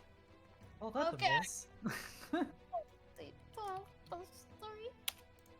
That's a Damn it. 4. That's a 4. Oh, you hate to Feels see it. bad. Wait, you said you're rolling this on roll 20, right? Oh. Yeah, she rolled a 1 plus 3 for her damage. Why am I not seeing you roll? Like into the chat bubble. Yeah, All right. I always have that closed. that's like literally the only part of roll 20 that matters. Yeah. I'll use it for the map. A 4. All right. He takes it as he tries to do the same thing and like pretty much poke you off. You hit him and you get him right in the arm, and he kind of shudders from it. But for the most part, he looks like he's doing fine. Please get off the box. I would like to make my family proud. 24 to hit. No, that Oh hits. god. That's 5 halved to 2. So 2? Okay. Yep. He was doing so well. Pick him up, Dandy. Don't give up. You got this. Just a flesh wound. It's fine. How are you looking, Dandy? Bad. Bad? Okay. 16 misses. That's a miss. Oof. 13. 13 misses! All right, as he swings out, he misses. And now you can swing back at with some vengeance. 22! That hits. Come on, roll Big well. numbers. I Big started numbers. rolling well for a little bit. What did you That's roll? better. 8 damage. 8 damage?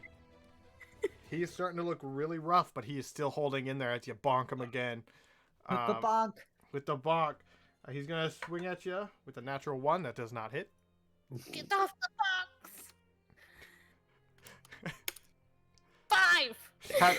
5! Oh. That's a miss. No. Dandy, no. I am feeling really tired. You're 15. so angry. 15, just, yeah, it's 1 over. Okay.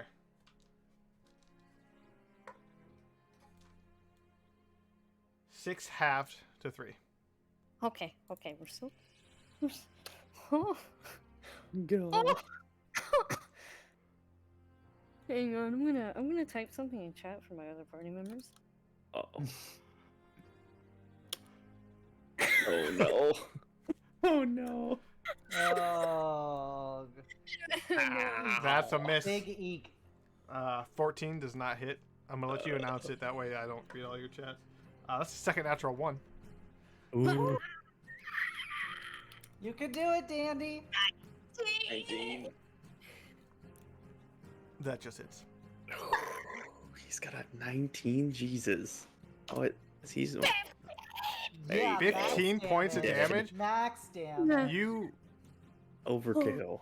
Yes. Overkill. As you hit him, you can see the color of his face just drop, and the whites, his eyes roll back in his head as you just pretty much home run him, and he just flops and flips over in the stadium. You completely knocked him out. Jesus. Yeah, each AC went up by 2, and the final one went up by 1. I only have a +3 to hit because I'm not that strong. Yeah, so it. Yeah. You Good, knock strong out spirit, all 6 determination. things. So as you knock him out, the crowd just starts screaming. Everyone, is just freaking out now that the former champion is now on the ground, knocked out. I'm gonna drop my rage, Okay. and I'm gonna pump a cure wounds into myself. Okay. you cure ones yourself. The announcer. Now that was amazing. I've never seen somebody as talented as you, except for him, but you beat him, so technically no, I've never seen someone as talented as you. Take your 10 gold and your coin. As he hands you every year. Every year as long as they beat the champion. He gives you a coin, and on this coin is a dragon's head that has 2 swords pushed into its skull. So it's like a medallion of a dragon's head with 2 swords stabbed into it. Kind of looks like a dragon unicorn, but if it were 2 horns, but they're swords. And that's on your coin. I appreciate the reward. I am going to go use it and have a nice long rest. Thank you for your patronage and the opportunity. That is so much. As you are walking away, there are healers around the area. They're the ones that have been attending to all the people you beat, and they will come up to you and they will hit you with a cure wounds.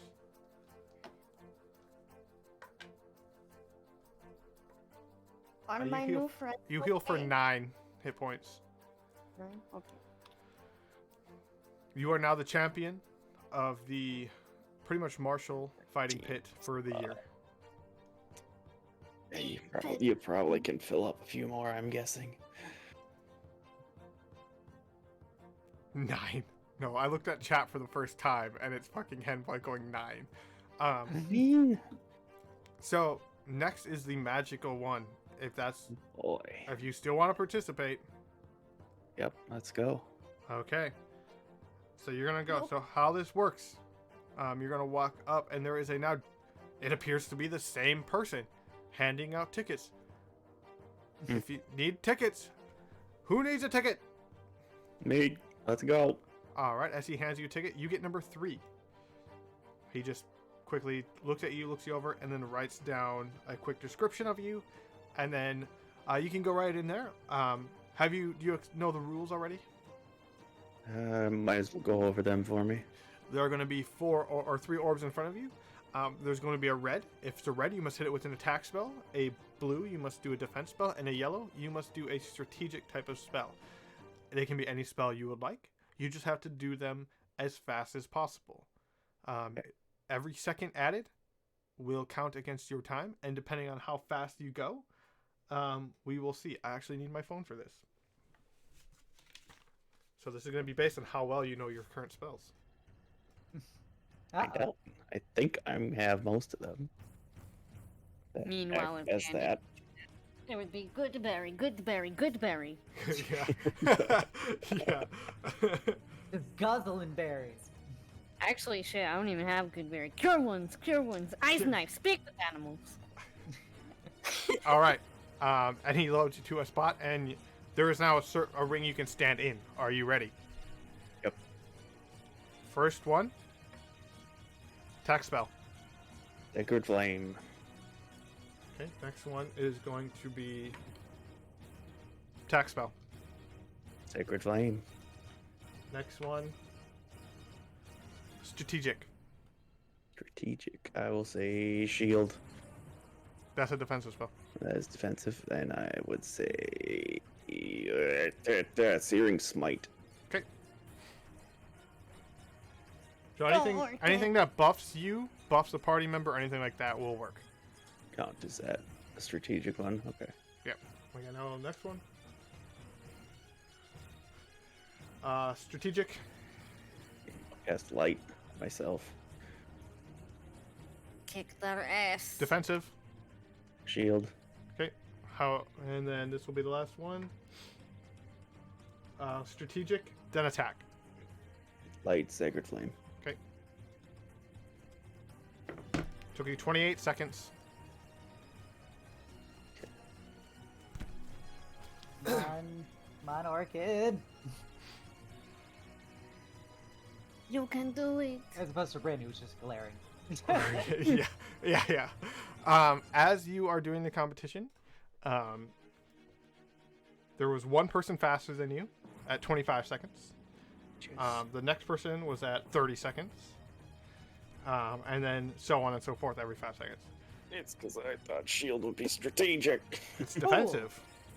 Well, I do that, but I also figured it would be strategic too. Yeah. So that is the first round. The second round is going to be you against the one person faster than you. Oh boy. Because if you were slower, it would have been you versus everybody ahead of you to see where you ranked. Okay. So what he's going to do now is you are both going to be standing in circles. This is another time trial. Whoever hits first goes. I do have a set timer for him, so he already has a set go rate, and you just have to beat that every time. Okay. It's different per skill. Well, you ready? same rules as before. Same rules as before. You just got to beat the lights and go faster than him. I'm going to reset this timer. Strategic. Guidance. You beat him by 0.2 seconds. And 1 second. I can't see where that went on my thing. Go Orchid! Attack.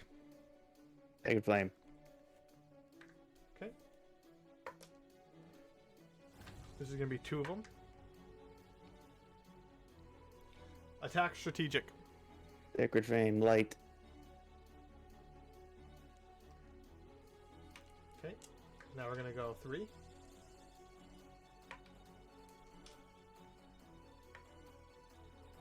Attack, defense, strategic. Sacred flame, shield, light. Okay. You're beating them on everyone so far. This is the last one. Does resistance count as a defensive? Yeah, that could... Yeah, we'll count that as a defensive. Okay.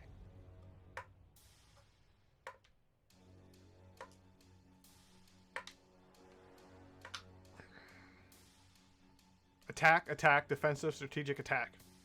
Sacred flame, light. Sacred flame, resistance. I think I screwed up. My brain didn't work. That took you 6 seconds and 42 milliseconds. You had to beat 6 seconds and 50 milliseconds. Oh my! Whoa! 8 seconds. Get fucked. All Wow. of these were things that I could do in my head at that rate with individual people. Yay. That's embarrassing. I didn't get a medal now. So he goes up to you and hands you each medal does a different thing too. He'll hand you a magician's medal, which is a picture of 3 people. There's a bard and 2 sorcerers back to back in the background on this coin. As he hands you the coin and 10 gold, he just goes, this coin allows you to enter any library you would like, free of charge. It allows you to the upper echelons of the city to speak with any of the more intellectual people. It does not give you bonuses to anything besides that. It's just something more that allows you to research when you would like. Which gold was it? It's the magic coin. It's 10 gold. Okay. And then a magic coin. Mm-hmm. How do I put that in the inventory? The coin? Yeah. The Just magic coin. just add coin of our champion archery coin. Or not archery, Mage because coin, you mean? she was archery. Mage, thank you.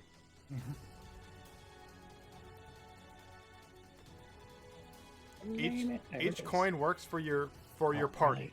So as long as you have the coin on your possession, anyone in your party gets the same benefit. So you could give one to Rin, and she could carry it and use it if need be.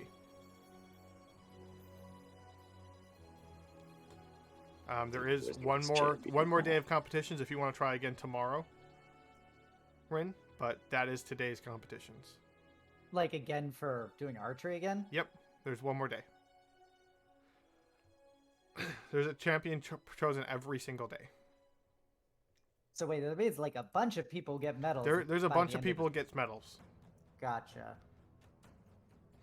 Ugh. Well, I do feel like I should try again, considering I'm the only person without a medal right now. You did really well. It's just those natural 20s kind of screwed you. Yeah, and she got 2 And nat 20s, I got 2 nat 1s. Yes.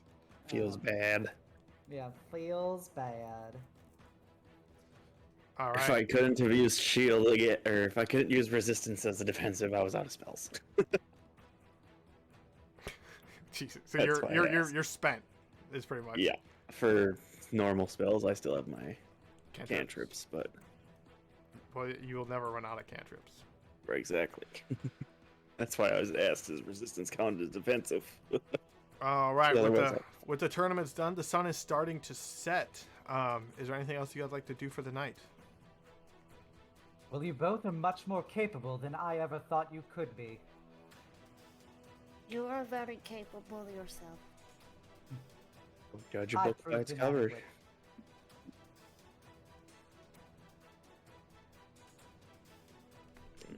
I don't think we have anything that we need to get done tonight, Okay.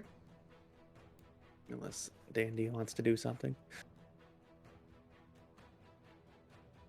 I would just maybe Like like the a, rage. and a bit. I am out of rage. I am now calm. You're now calm. Yes. We had chocolate. She's good. All right. Well, it seems like meals are free for you, so maybe this would be the time to reap those rewards. Of course. Only if I can share that with you. So be it. Just excited, skipping around with her axe. Okay. So I'm assuming you're going back to the Dragon's Hand. Yeah. Okay. Yeah. As you walk through, the streets are still greatly packed. The reenactment is still going on. If you'd like to stop there, you can definitely stop there. But if you continue on to the inn, you can just go right there and get your free meal for the party and go to your room and retire for the evening. Food! All right. Dandy, we won. Yeah. Well, as we eat, I'll be like, so what brings you two to this city? You seem to be out of place. Well, considering the people at this event, you less so, as she looks at Dandelion. I am following Orchid around because she is my friend in case she needs any help. I was told this is the land of the dwarfs, and I know they are good construction workers. I need somebody to fortify my lands. I don't really know where I'm going. I'm just here. Lands, you possess land. Yes, I do. Quite a bit of it, actually. Zom, Ye- Vira is the elven and human capital. You know Rotherham is the dwarven capital. Yep.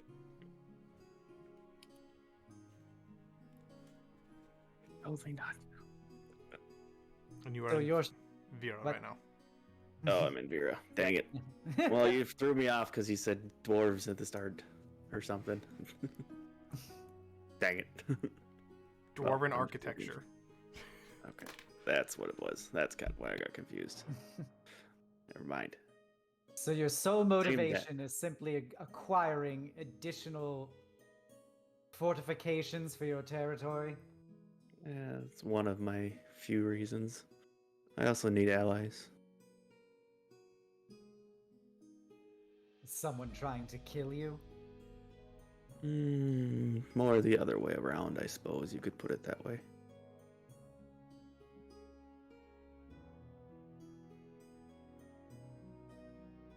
I mean to take over the north. and make it into a country worth, well, I don't know quite how to put it. I'm sick of the words are hard and such. I'm sick of the reputation that the North gets, and I would like our territory to be viewed in a brighter light than it What- currently is. What is in the north that's causing such ill repute? Would she know this or not? Oh, well, I would guess. Would Rin know it? Why? Or would I need to explain? If Rin is asking, I would assume. If you didn't already know, the North was founded on, and let's just say not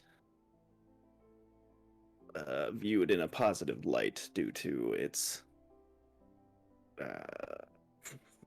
basically they know the black market, but I don't know how to fancify it.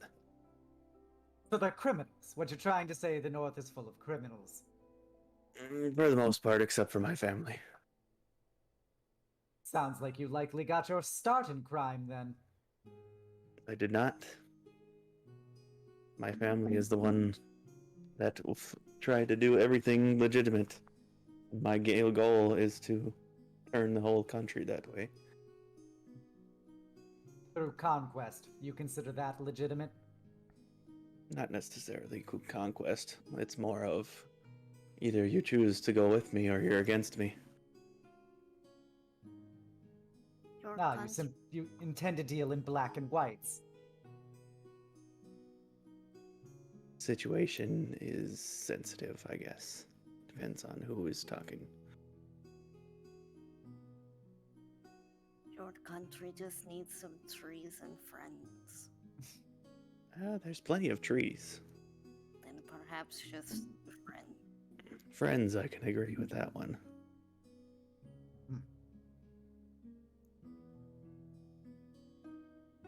Well, I am trying to find information. Perhaps you can be useful in seeking that. I could probably do something like that. I mean, for one, I have this fancy coin that lets me get into the libraries, so.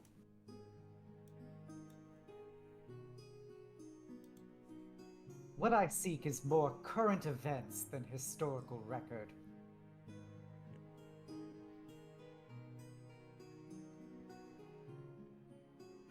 What are you looking for? A man. A man and a relic. Mm.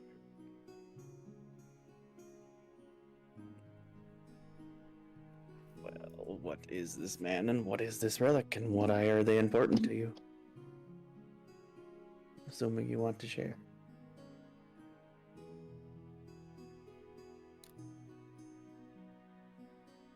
The man is named Ryu Isawa. He has come to this land several years ago. I am pursuing him. Are you pursuing him for revenge or personal gain? Justice. Justice. Ah. So you were wronged. Yes. She's really straining as she says this. That's fine. You don't have to share if you don't like. I won't pry into your personal matters. If he is a bad man, I will let you borrow my axe and my strength.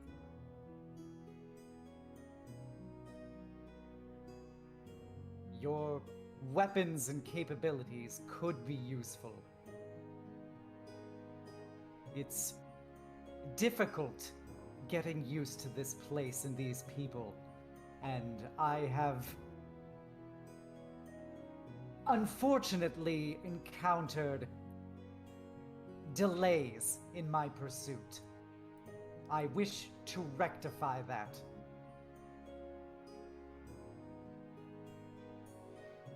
Are you saying you want to travel with us? Is that what you're saying? Depends on where we are going, but it does seem as if you can be useful to me. Like I said, my primary goal right now is to get to the land of the dwarfs. They seem to know their stuff in order to fortify their everything, basically. All I'm dealing with is a country full of wood, and fire is not my friend.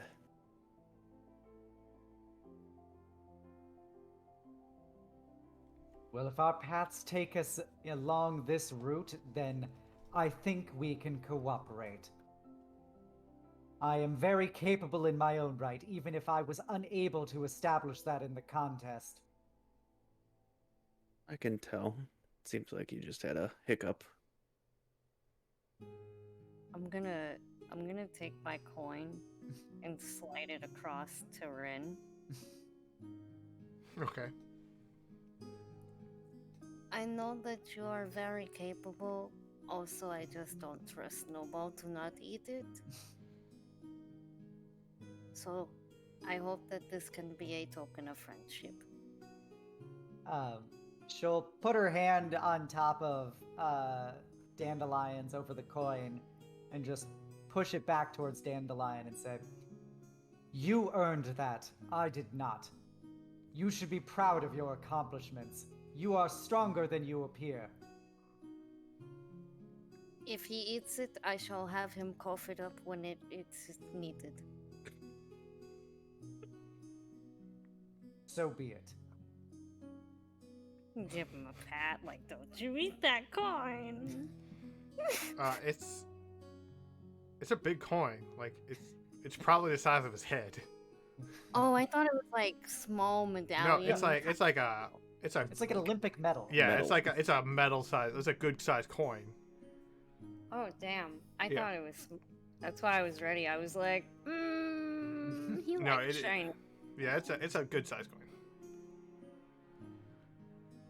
So is that with you then? And you're not simply there to eat it? He is not food. He is my friend. His name is Snowball. Fish are friends, not food. And I'll let her Snowball scamper across the table. Okay, it just as Snowball goes around, just like looking around. It's still loud in here. Just like kind of goes up and stares at you, waiting to see. You are quite big and not as colorful as, the one Snowball usually sits on. Just kind of sits there and like stares at you and is kind of defensive, but at the same time like a cat, where it's just like, I don't know who you are. Yeah, I'm used to living in the wilderness and everything, so I will just slowly extend out my hand with my fingers curled, in not like directly in front of its face, but in front of it so it can get my scent. Okay, I'm gonna have you do an animal handling check. Okay. Oh, and then he said, I don't know you, but Mom doesn't hate you, so... That would be a 10. That'd be a 10? Yeah, that's fine. You go up and it goes up, like scampers up to you, gives you a little sniff, and then just kind of like looks at you a little bit and then crawls up on and sits on your shoulder. That's just Dibbler's a little surprised at the thing now on her shoulder. He blends in really well with your hair. He doesn't blend in very well with mine. His coloring does seem inadequate for the terrain he is seemingly in. He'll be fine. And as white as Snowball is, he's covered in like stains, like berries were pushed against him and stained on like his feet. Like there's little like chunks of like where you can tell stayed too close to where the colorful leaves, and there's like some random like color splotches on him. He's not pure white. There's definitely some of Dandy's colorfulness on him. It's just like when you try to tie-dye something, but you're not really good at it, so you only tie-dye like a little bit of it and it doesn't stay. Kind of like that. He's like pastel. Yeah, he's pastel, yeah. More of a reason that he should be thankful that you at least can protect him. He would be easy prey for predators. they would get bonked on the head if they tried to touch my snowball. And that is why he should be thankful. Rin will have a little piece of food and hold it up to Snowball. Snowball gives it a little sniff and just goes, and just eats it really quickly, just scarfs it down, and was content with this food.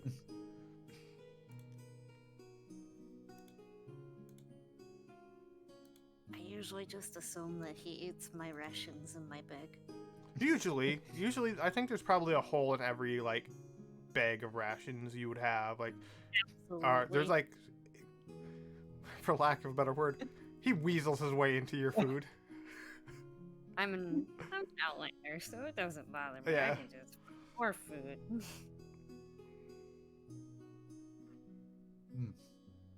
Well, with this in mind, it would be advantageous if tomorrow we could perhaps see if our paths are truly taking us in the same direction. I don't have any intent staying in this city if there is no reason for me to be here. They seem to be abrasive towards me. I mean, you're kind of big, not to be rude, but Big is not a bad thing.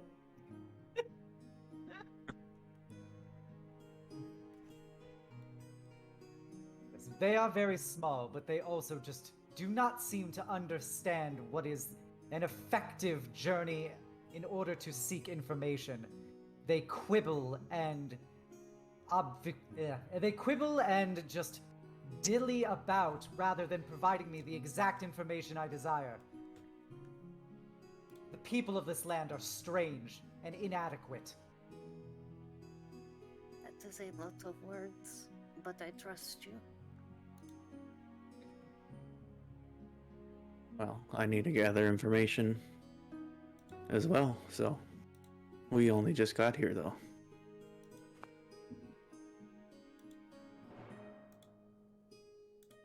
Perhaps I they am will ex- speak to you more than they speak to me.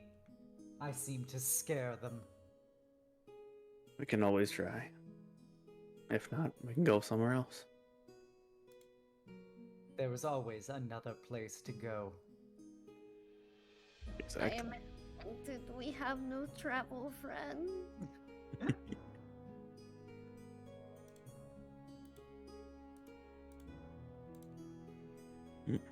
You already have a room here, otherwise I was simply going to stay outside the city. I do. We should have some room for you. You might be a little tall for the bed, but I can sleep on the floor. that'll work.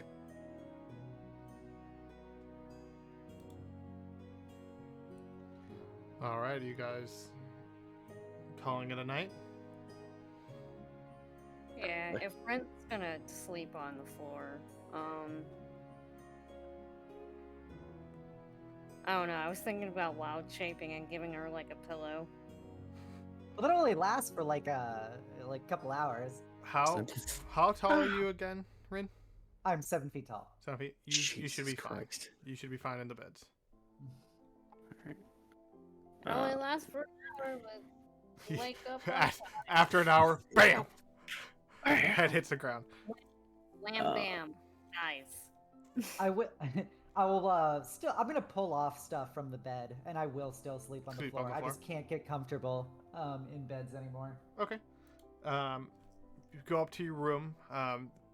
Nothing special. It's a standard inn room. Go on for the night, and for the most part, it's loud throughout the night, so it's kind of hard to sleep. But Could I say also, I wrote a letter just back to my homeland saying what I'm doing and where I'm at. okay. And before bed, I'm going to take out a strange string instrument, and I'm gonna start playing it poorly. All right. Oh, I did it poorly. I got a 4. Oh, And I will curse occasionally in Goblin as I try to play it. Goblin, oh god. I can teach you how to play sometime. My mother said it would bring me peace. In all the years that I've attempted to master it, it has yet to do such.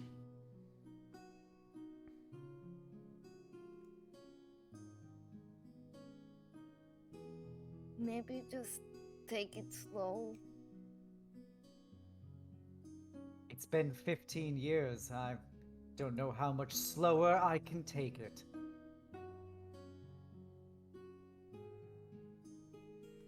What sort of instrument is it?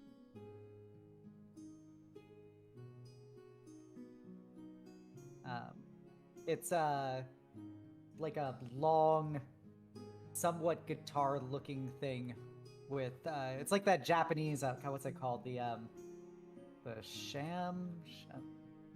But yeah, it's like it kind of looks like a guitar. I only know how to play lute.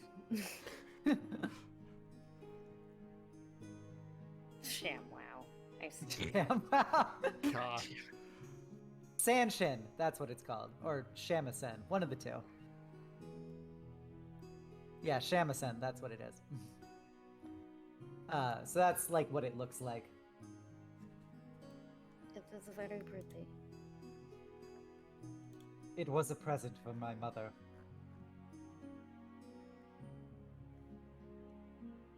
Will we get to hear you play more? If it doesn't bother you too much, I do intend to fulfill an old oath. It does not bother me at all where I come from. I have not had music in a long time. Looks Dandelion up and down again. That does not surprise me.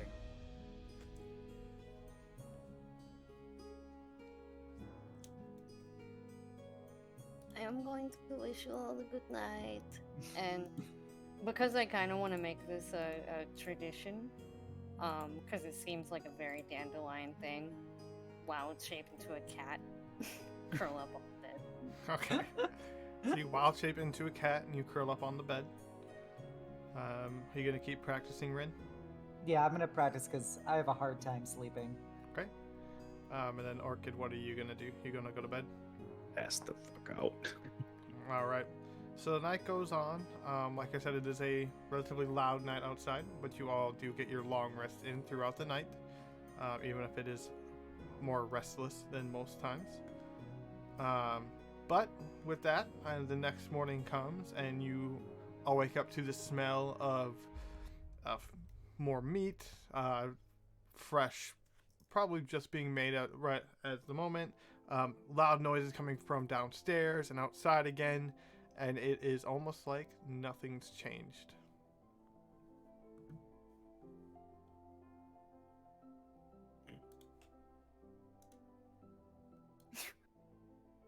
But still noisy. Still very loud. Wake up off the floor, start gathering all the things that were on the bed and straightening them out to put them back on top of the bed. Okay. What is it you wish to do today? You have already accomplished your tasks. Did you want to accomplish yours?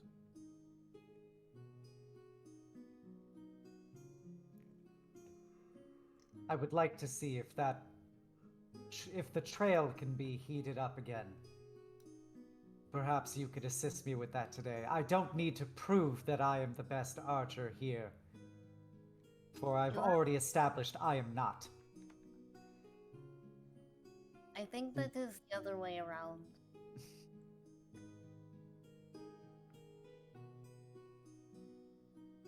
Kind of looks at her quizzically. Regardless.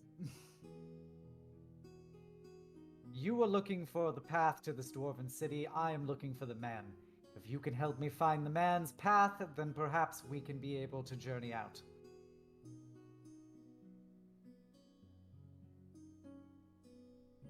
Looks at Orchid. Well, suppose we better go look. Start looking and gathering knowledge. Because I don't know where I'm going, or how to read the map, or how to read in general. All that matters is you're trying, Dandy. It's all right. I see colors, I see shapes, I see weird runic things on the paper. Has no one ever bothered to teach you how to read? No. For the lack of a better term, they have tried. I just was not very good at it. It is a useful survival skill. You really should master it. The leaves don't have words on them, and the trees don't, have letters on them, so. But the people who hunt you likely do. I can hunt them back. In a place such as this, you are at the disadvantage. Well, that's why she has me. Well, then may she always have you at her side. I don't. She's gonna get lost, so. Or killed.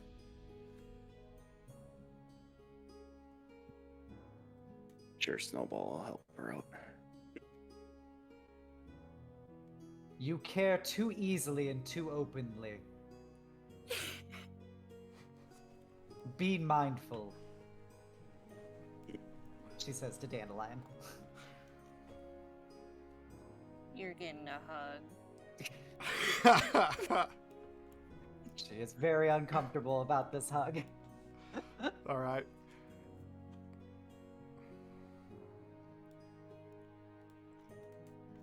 Be mindful or you'll get yourself killed. Urgh. I won't die, I'm tanky. I'm almost as tanky. I just imagined like Dandy doing that as she like leaves the room and goes down for breakfast. She's just like bad mouthing. Man, no. It's just mimicking. All right, you guys leaving the room for breakfast? Yep. Yeah. Okay. So you guys walk down. So normally we would take a break, but we got 40 minutes left, so I don't really want to take a break. I didn't want to take a break at the halfway point because we were in the middle of the competitions. So, and That's fine. I don't think anybody needs a break at this point. Just want to verify. I'm good. We're good. Okay, cool. So you travel down the stairs. As you travel down the stairs, it's busy, but not as busy as it has been the previous night and the previous day. You have Philip sitting at the desk again, just kind of doing some paperwork, and you see the twins again running back and forth delivering food, and just multiple tables open at this point if you want to sit down and have some breakfast. Yep. Go grab a too small chair and sit down and eat. All right. Without even ordering anything, they bring you over a plate of various meats, eggs, some vegetables. They just kind of set them down, and then they set down waters for you, and then they set down meats for you as well for everybody. Good morning. Free food. Good morning. Good morning. I was Good like, morning. one of the twins stops and just kind of looks at you and just turns and it's like, okay, and just walked back. I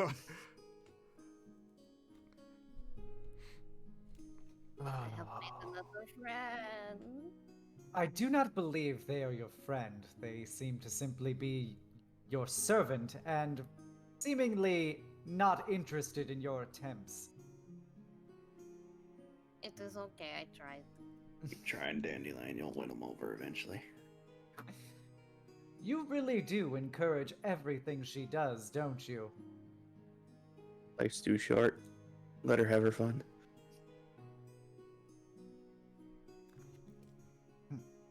Oh no, the man is not entranced by the adorableness of Dandy. He can't be trusted. As you guys are eating, Philip walks up to you. It appears you guys have got your food. I heard about your exploits and how you all made it at least to the final rounds. So the breakfast is on me today. I hope you have a wonderful time with it. But for the most part, it is the final day of the festival, so I hope you guys can go and enjoy that as well. Again, if you have any questions, please just let me know. I know I have quite a bit. question. Yes. I seek information. Where is best in this town to find information about the comings and goings of people?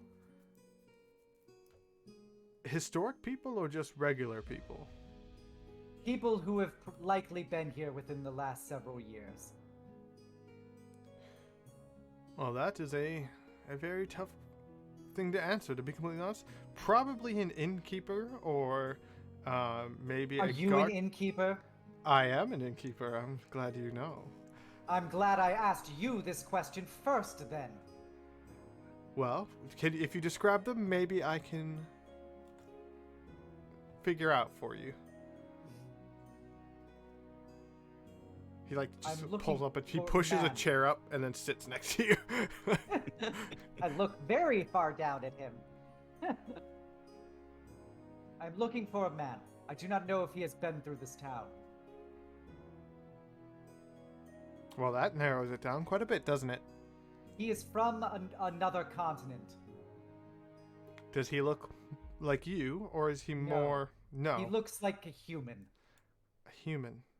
A human in the capital for humans on the continent. He is from the faraway land. Now I see why this was a struggle. Interesting. To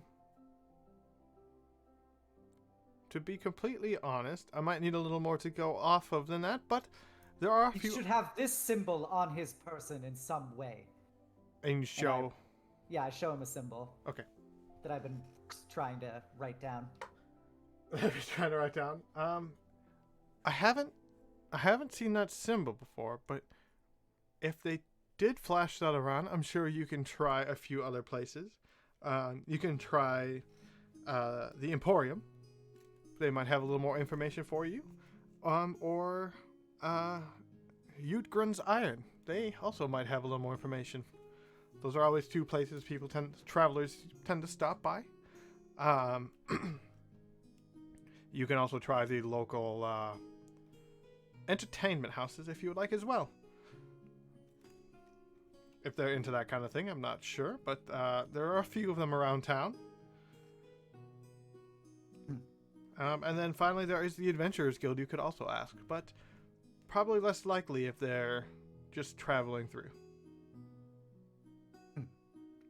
Hopefully they are more helpful than you. It's kind of like looks at you, gets off his chair, and just kind of... I wish you luck. This is my life. Yep.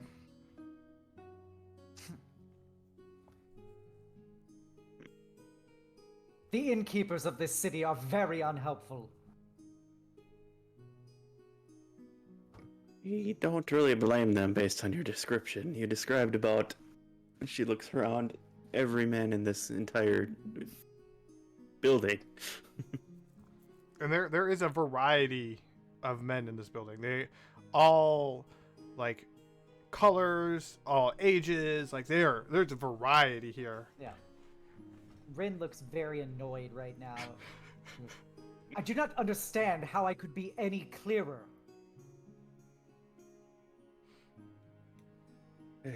A name would probably be the first one you should go for.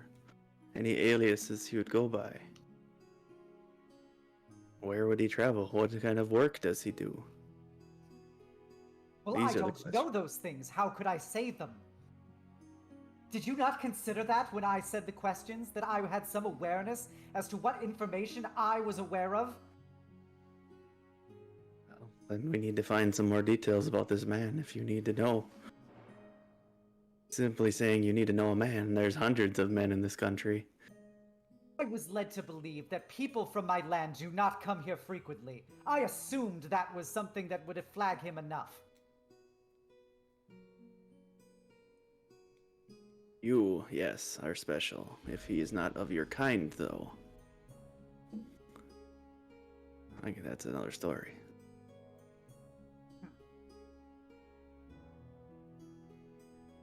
Also, Hallie, what is the other continent called? When I grab my. Because I don't think you ever told me, so... You came from Chikora. Chikora. Gotcha. Alright, well, I know that for the next person I talk to. Chikora.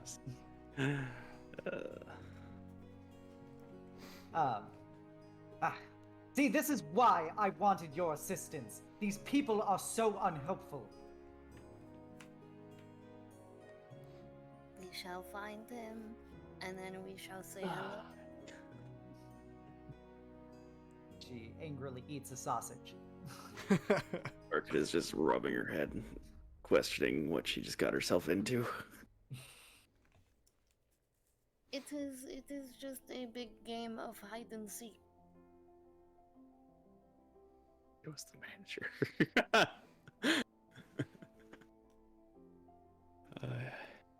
Wait! Oh no! Uh-oh. So, I am... Aaron. God damn it. Wow, Lucy, wow. Oh, no. Aaron.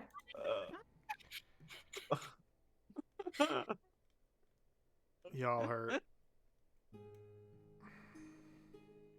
Tell me I'm hopeless. Do it! No.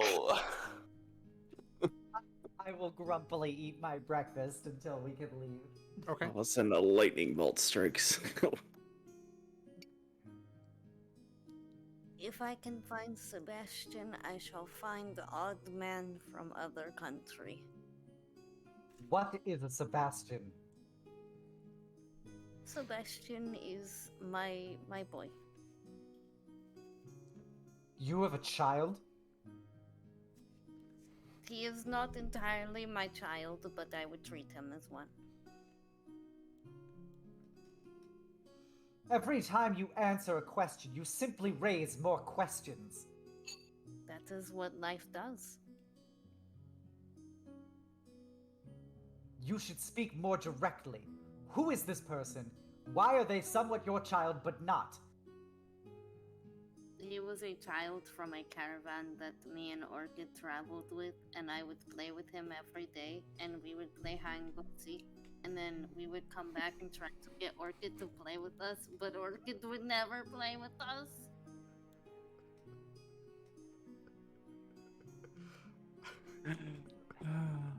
So you're comparing a child you met on a caravan to what I am undertaking. He is a good hider, and I am a good sleeper.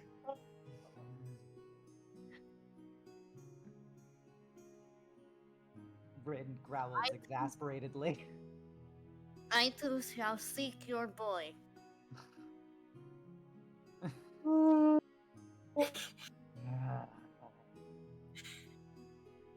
Orchid has a headache.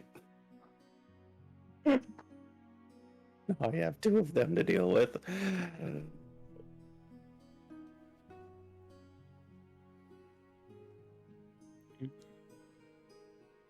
All right. I'm assuming you guys finish up your food with no real issue with the conversation. Is there anything else you'd like to do before heading out for the day? Nah, just grab my stuff and suit up. All right. Where would you like to go? Well, the unhelpful manager identified the Emporium and someplace involving iron as two potential locations. I'm gonna assume the Emporium is a general shop or something. Or some kind of open market. Well, merchants tend to know things, so... Okay, so you guys are heading to the Emporium. Sure. Okay, I'm just going to ask how you guys find where it is. We go back and ask where the Emporium is, and those other places he looked for told us to go.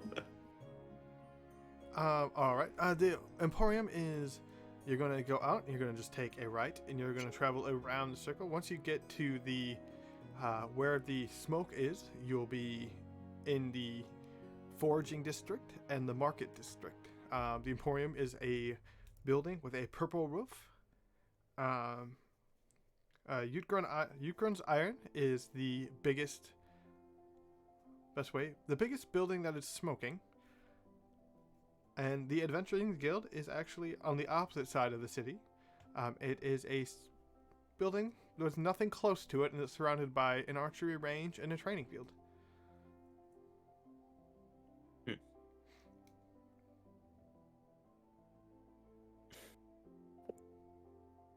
Alright, well, we're gonna go to the Emporium then. Alrighty.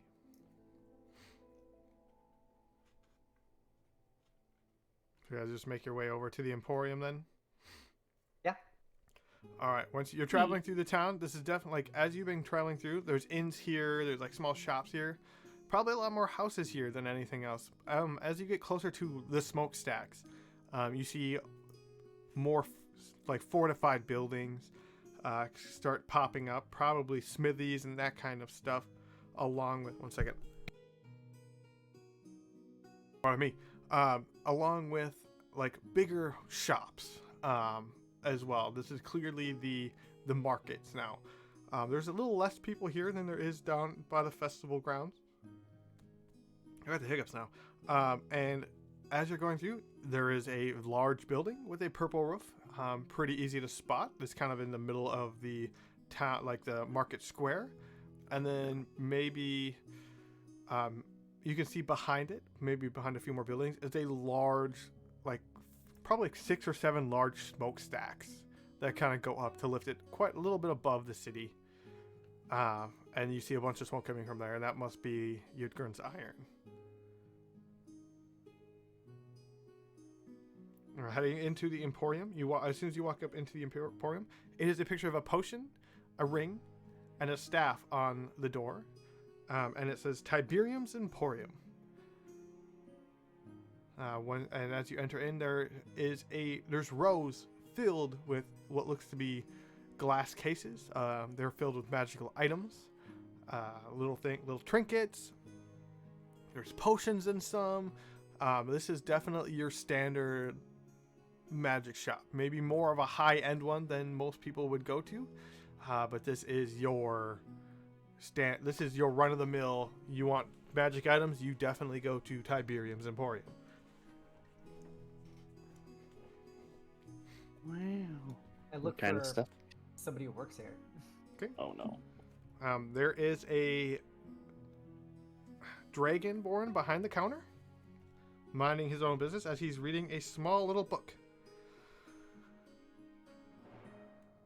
It's a romance novel by a man named Dench. Roll a investigation check. Who? 2? Ooh. You. Me. Yeah. Me. You. Yes, you. That's a Me? 17. A 17. He is reading A Lover's Quarrel, Part 4. The story of Dench and Shava. Yes! And he is about halfway through it. Inside joke that those two won't get, but I get it. Dench is a character in our other campaign who writes romance novels about his wife. He's so infatuated with his wife that he writes, like, cheesy Harlequin romance novels. He's the best boy. Wow. So, is Based on a true story. No, never. I named my dogs after them both. So that's just so you guys are a little in on the joke. But yes, he is reading Lover's Quarrel Part 4. And on the cover of the book, there is a paladin woman, a lizard man, a human, and then a cloaked figure as well, because I can't remember. I wish my race was paladin. Yeah. Well, it's just like they're not very well detailed. You can just kind of tell, like, it's a paladin's armor, a lizard man, and it looks to be like 2 humanoid figures. entering an inn. Hey, I know that. And that's part 4 of the series. But yeah, he's just sitting there reading. That's the port 4 before we got into his series. God damn. I will stride up to him. How can I help you? I'm looking for information. What? He puts his book down and he takes off his reading glasses. What kind of information can I assist you with? I'm looking if you have heard anything or know anything about a man and a particular magical item that he may possess. I'm going to need more details. He's a human male from Jakora. His name is Ryu Isawa. He might be using a pseudonym, and he should have an item which radiates strong fire magical energy. Possibly in his late 40s to 50s. Show him the symbol. And I will show him the symbol that I drew. Okay. This symbol should be on his person, on the item, or somewhere associated with him. I see. I know the man you speak, but he didn't. You do? I know the symbol and the magical item. He didn't stay long because I'm not defense, and it didn't appear that he was fond of the item. He just wanted to get rid of it as much as possible, which made me think it was dangerous. It's probably been 5 years now since I've seen him last. But I believe he went over to speak with the dwarves, I believe, if I remember right. He specifically wanted to return it to a mountain, if I recall the exact story. But he wanted some obscure amount of gold for it, so I told him I couldn't do it. It looks like it's an ever-changing item as well. I'm not sure how much you know of it or why you seek him.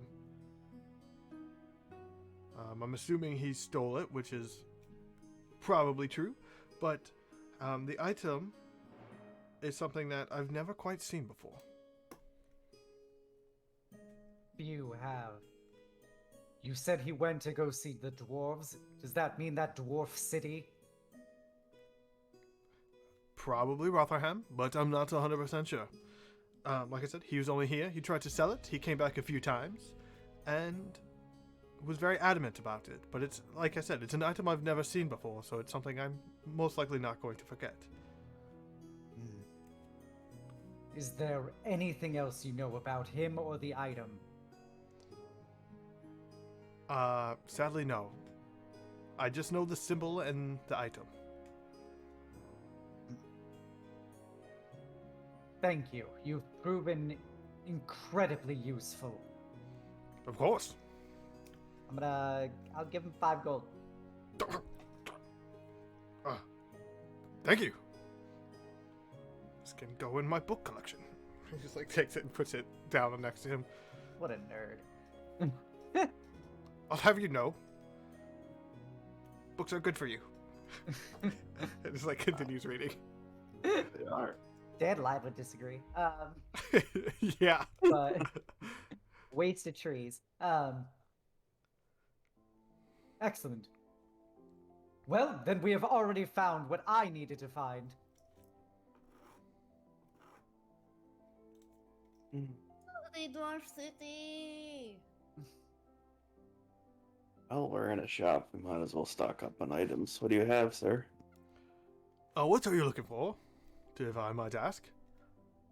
Don't really. Well, I suppose healing potions would probably be a good one to have, since this might be a long journey. All right. He goes and he grabs a couple of healing potions out. Is there a specific size, or how many are you looking for? I don't have too terrible amount of money, so I suppose just the normal, regular potions. All right. Well, the standard healing potion is going to cost you about 50 gold. Ouch.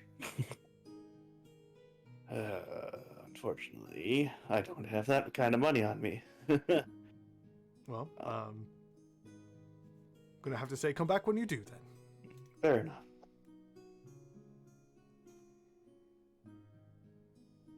You turn around and go outside.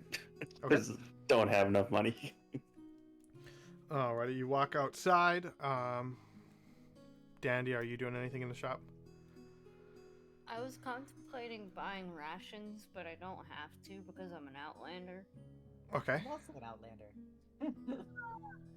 I'm a waddle outside with Orchid. That explains a lot. All right, you all walk outside. You're still in the market district and the foraging district. Is there anything else you'd like to do? Are there other pets?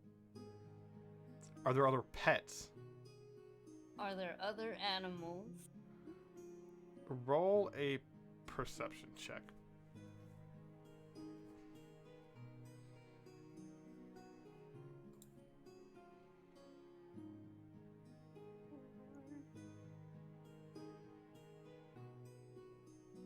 Do you see?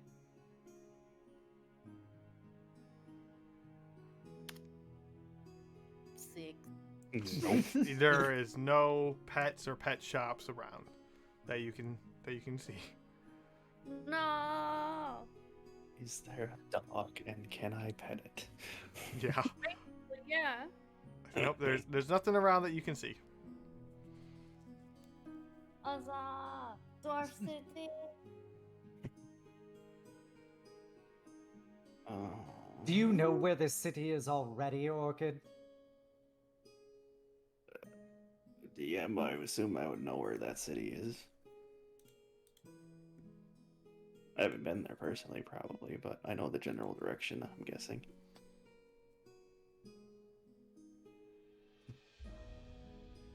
Then how do we get there? DM, how far is the travel? That's about a 2 weeks journey. Oof. That's just... I assume that'd be like horseback carriage. Yep, that's horseback and carriage. If you're walking, you're looking at about A long ass time. yeah, Every months, yeah. yeah, a long time. And I know airships are a thing, but those They probably are a thing. But those are probably expensive. Well, you came here on a caravan. Perhaps there's a caravan there. About a 2 weeks travel by caravan. Suppose we could always ask Charlie to see if he's going in that direction. He is a merchant after all. Is Charlie another one of Dandelion's children's? No, Charlie is the father of the actual child. Well, then it seems then Dandelion has already gotten together with him swimmingly. What are we getting?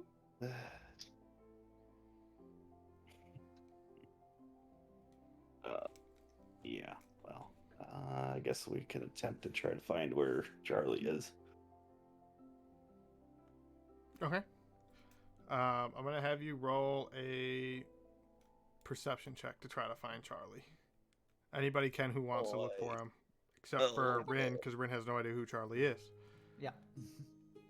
Oh, Which is that's sad. I have such good 4. perception. Yeah. That's a 4.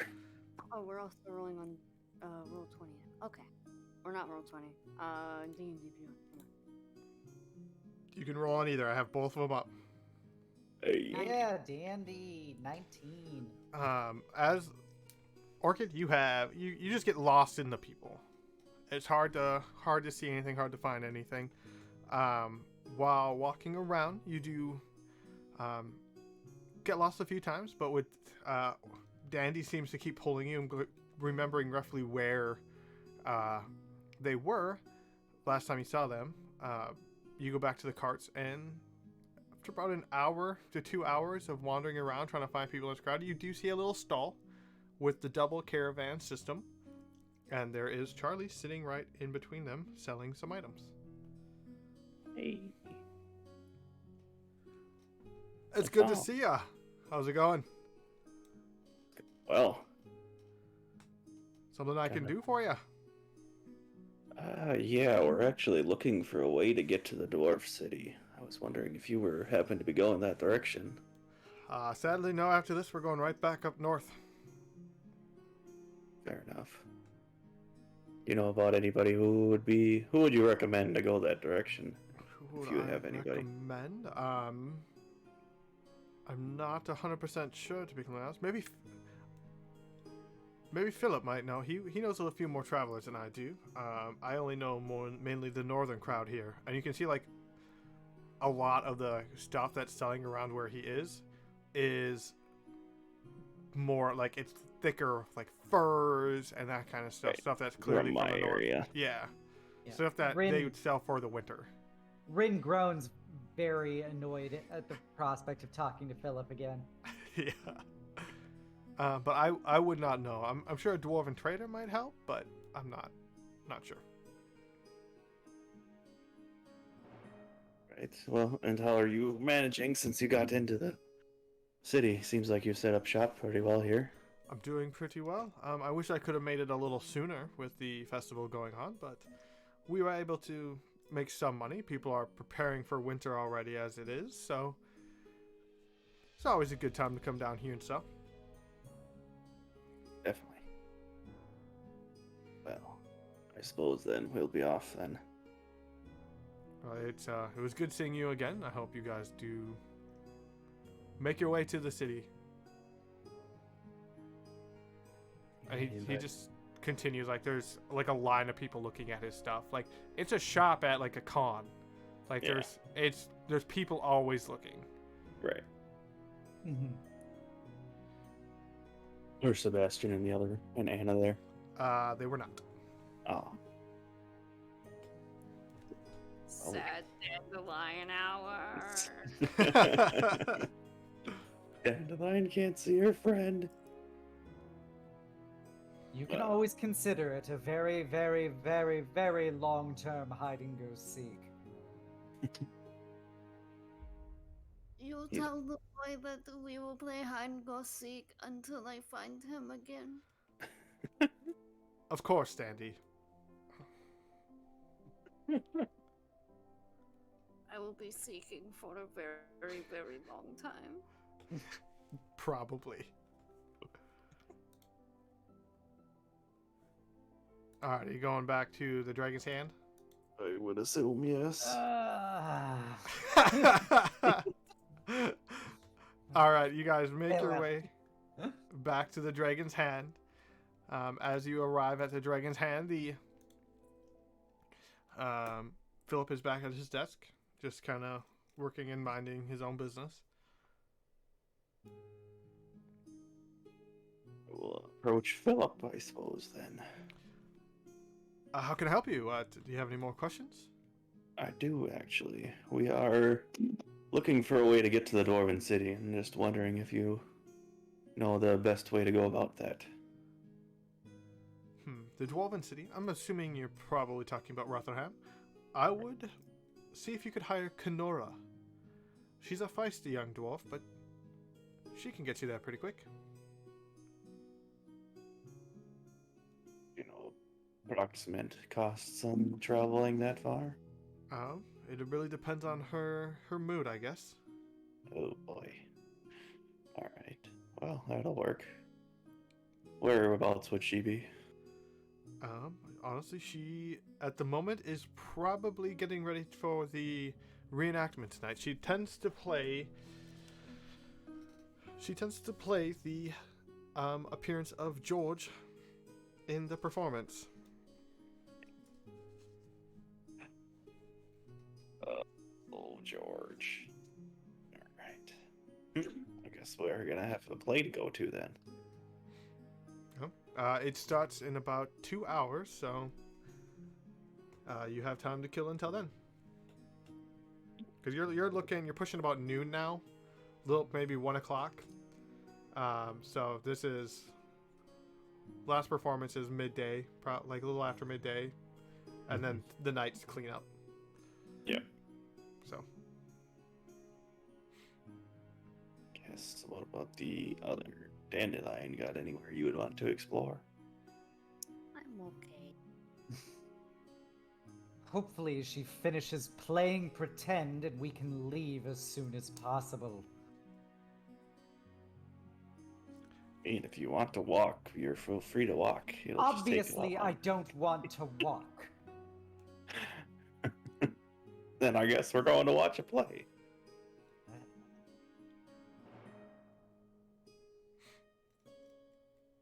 All right, so you guys are gonna go. Grumpily follow Orchid. Okay. So for pretty much for the sake of brevity, you guys hang around in town for a while.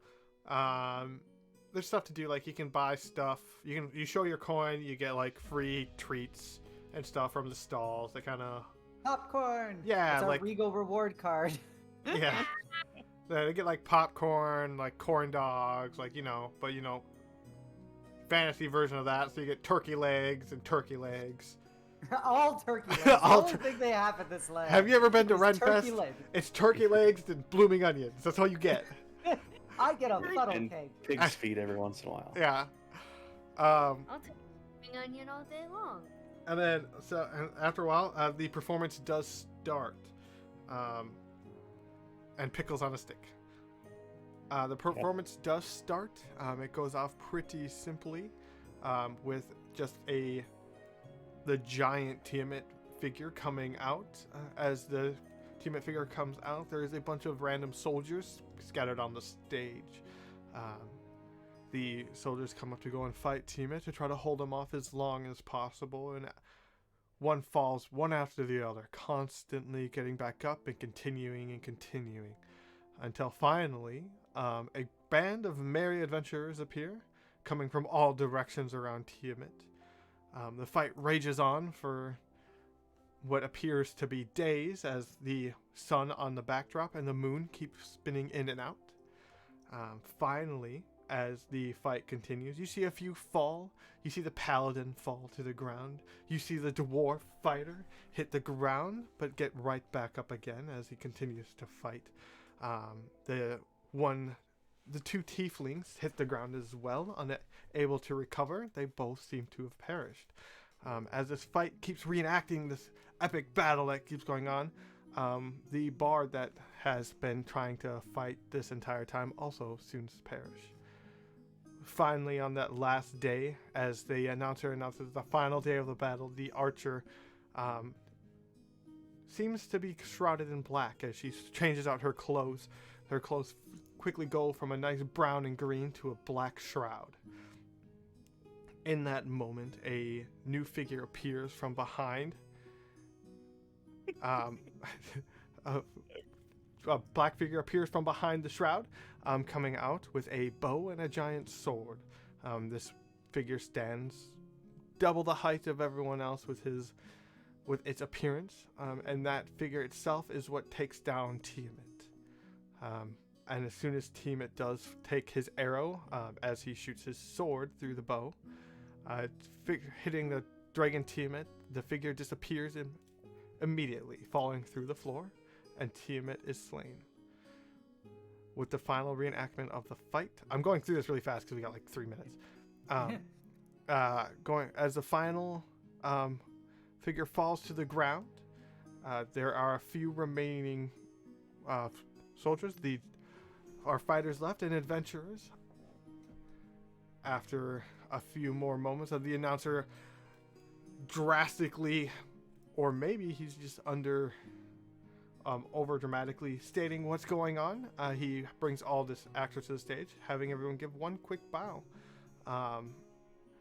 and that is when the quick reenactment ends, and you do see the dwarf standing there with clearly a fake beard on, and they are wearing nothing. Dwarf, it's real.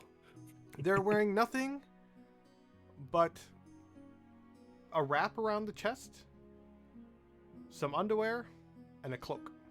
Loon. What am I seeing? An incredible waste of time. And it like the reenactment is very poorly done. Like it's It's not. Definitely like local theater. It's local theater level. Like, they don't go into like crazy good detail on anything. It's all very quickly done. Like, this is their last day. They just want to be done with this crap. And they just keep going and going and going. But you do see the dwarf up there just kind of standing. And as she jumps down, she just kind of walks through the crowd, stretching her arm out.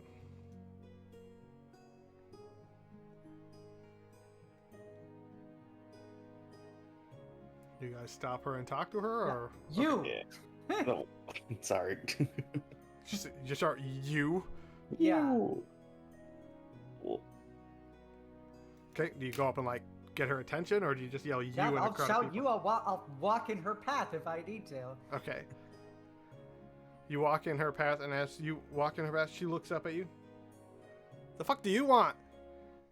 We need to go to the dwarf city. What was it called? Rotherham? Rotherham. Yeah, Rotherham. When are you departing? Planned on departing tonight, but I can depart tomorrow. Maybe the next day. Depends on how long you stand in my way. Then we will depart tonight. I like you. She punches you in like the kneecap because that's pretty much what she's got. Meet me by the gate. And she just leaves. Excellent. We have made an arrangement. well, that works, I guess. Looking easy to the point, alright. Orchid is just like, ow, my head. Tact is not my strong suit. All right. Do you guys go to the gate then? I'm assuming. Yeah, gather my stuff and go to the gate. Okay. As you travel to the gate, nobody is there.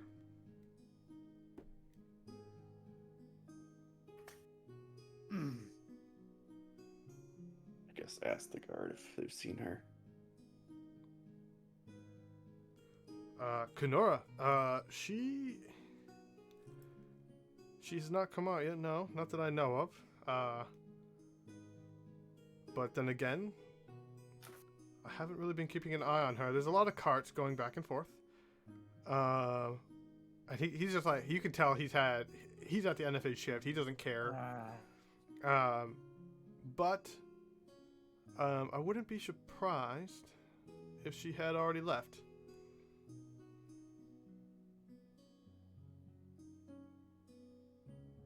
Adventure! Are you kidding me? Well, we can either attempt to catch her or find somebody else.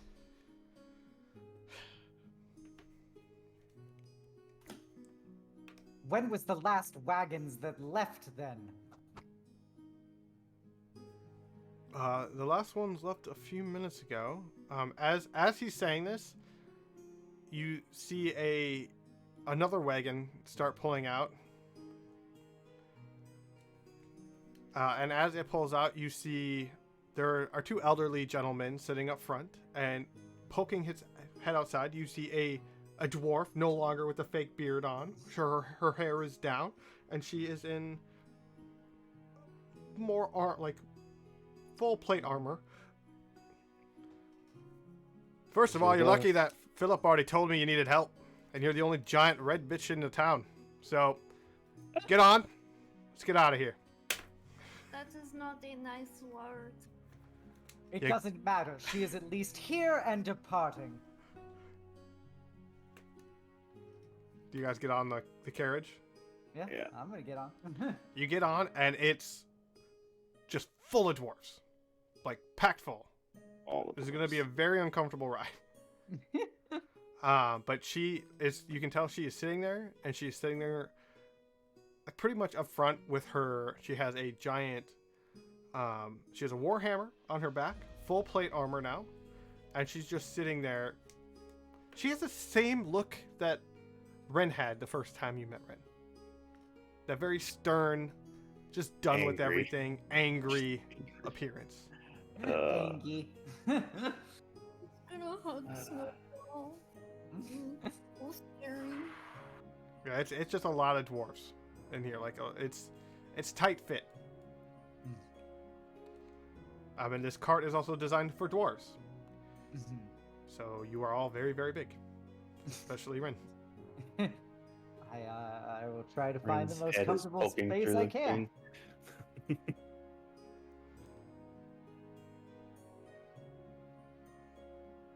All right. Before we end, I will just do a few more things. All right. Did he tell you what the passage was? No. Not really. About 2 weeks travel. That's all he told us. All right. So what you're gonna do is you're gonna defend the cart. I Understand? can do that. I can do that. You're gonna answer to Done. me. Again, Understand? we're going through bad zones. We're gonna go through the Fey tips. Do you understand? Yeah, If I say something, you do it. works for me. He's like looking at Within the. reason. He's looking at the two of you who haven't really said anything, especially Dandelion, who's now like cowering in the corner. She's fine. Words, but yes. All right. For some reason, that gnome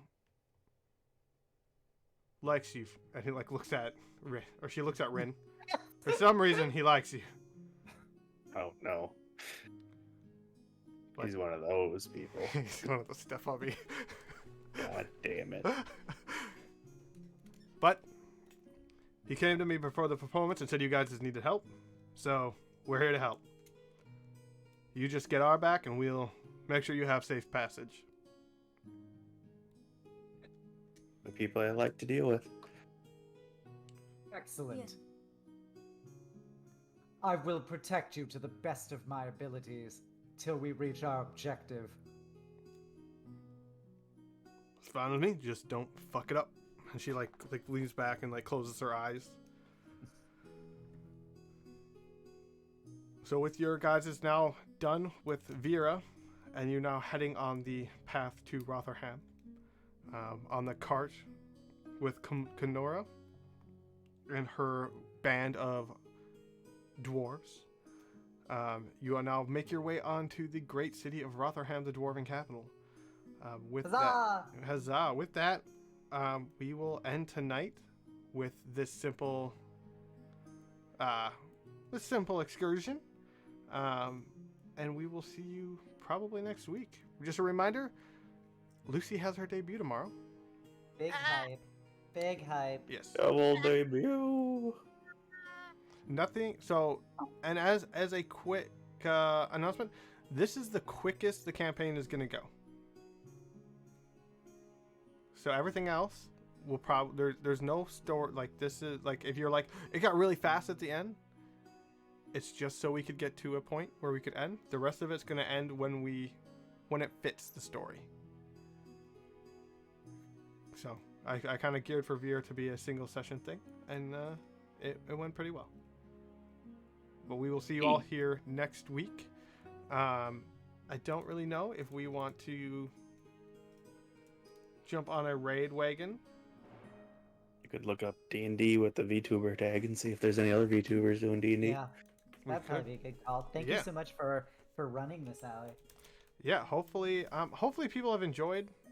Hopefully people enjoy it, and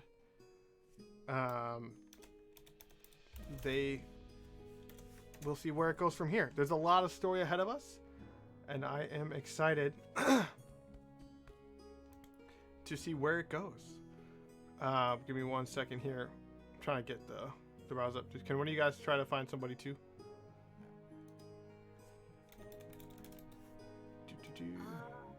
Does it have to be D&D? Let's do D&D or art. How's that sound? I will check the art.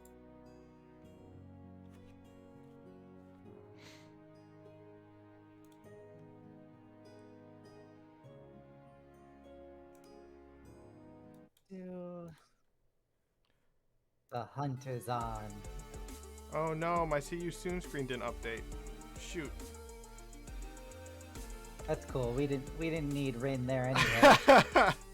she's not necessary. Very weird. We will have Rin in our stuff next time. D&D art. Did anybody find anybody worth going to?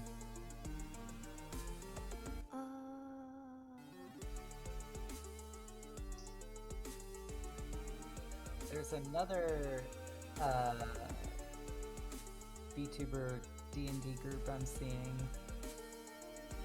called Jazzy Bassy, which is their first session. Do you want to send me a link real quick? Yeah, I'm just doing it right now. Again, thank you all for stopping by. Hope you guys have a wonderful night. We will be You back want to next. post it in Saturday. channel? Yeah, post it in the D&D chat. We will see you guys. There's a hot tub stream out there. There's a lot of hot tub streams out there. Hot Tub D&D next week. Yeah, hot tub God, D&D. no. I hope you all have a wonderful night. We will see you next time. Thank you again for coming on this journey with us. It will get more and more flushed out as we go. I'll get a little more on top of stuff, and I am looking forward to seeing you all next week. So, like I said, just a reminder, Lucy's debut is tomorrow. Hang out there. And we will... I'll fight you, is that what you just said? I'll fight you on And Club all of Penguin. her shit, so she has to get scared and play Subnautica. Yeah, Nothing more. I will see you guys. We will see you all. We love you very much. We will see you guys next week. Bye. Bye.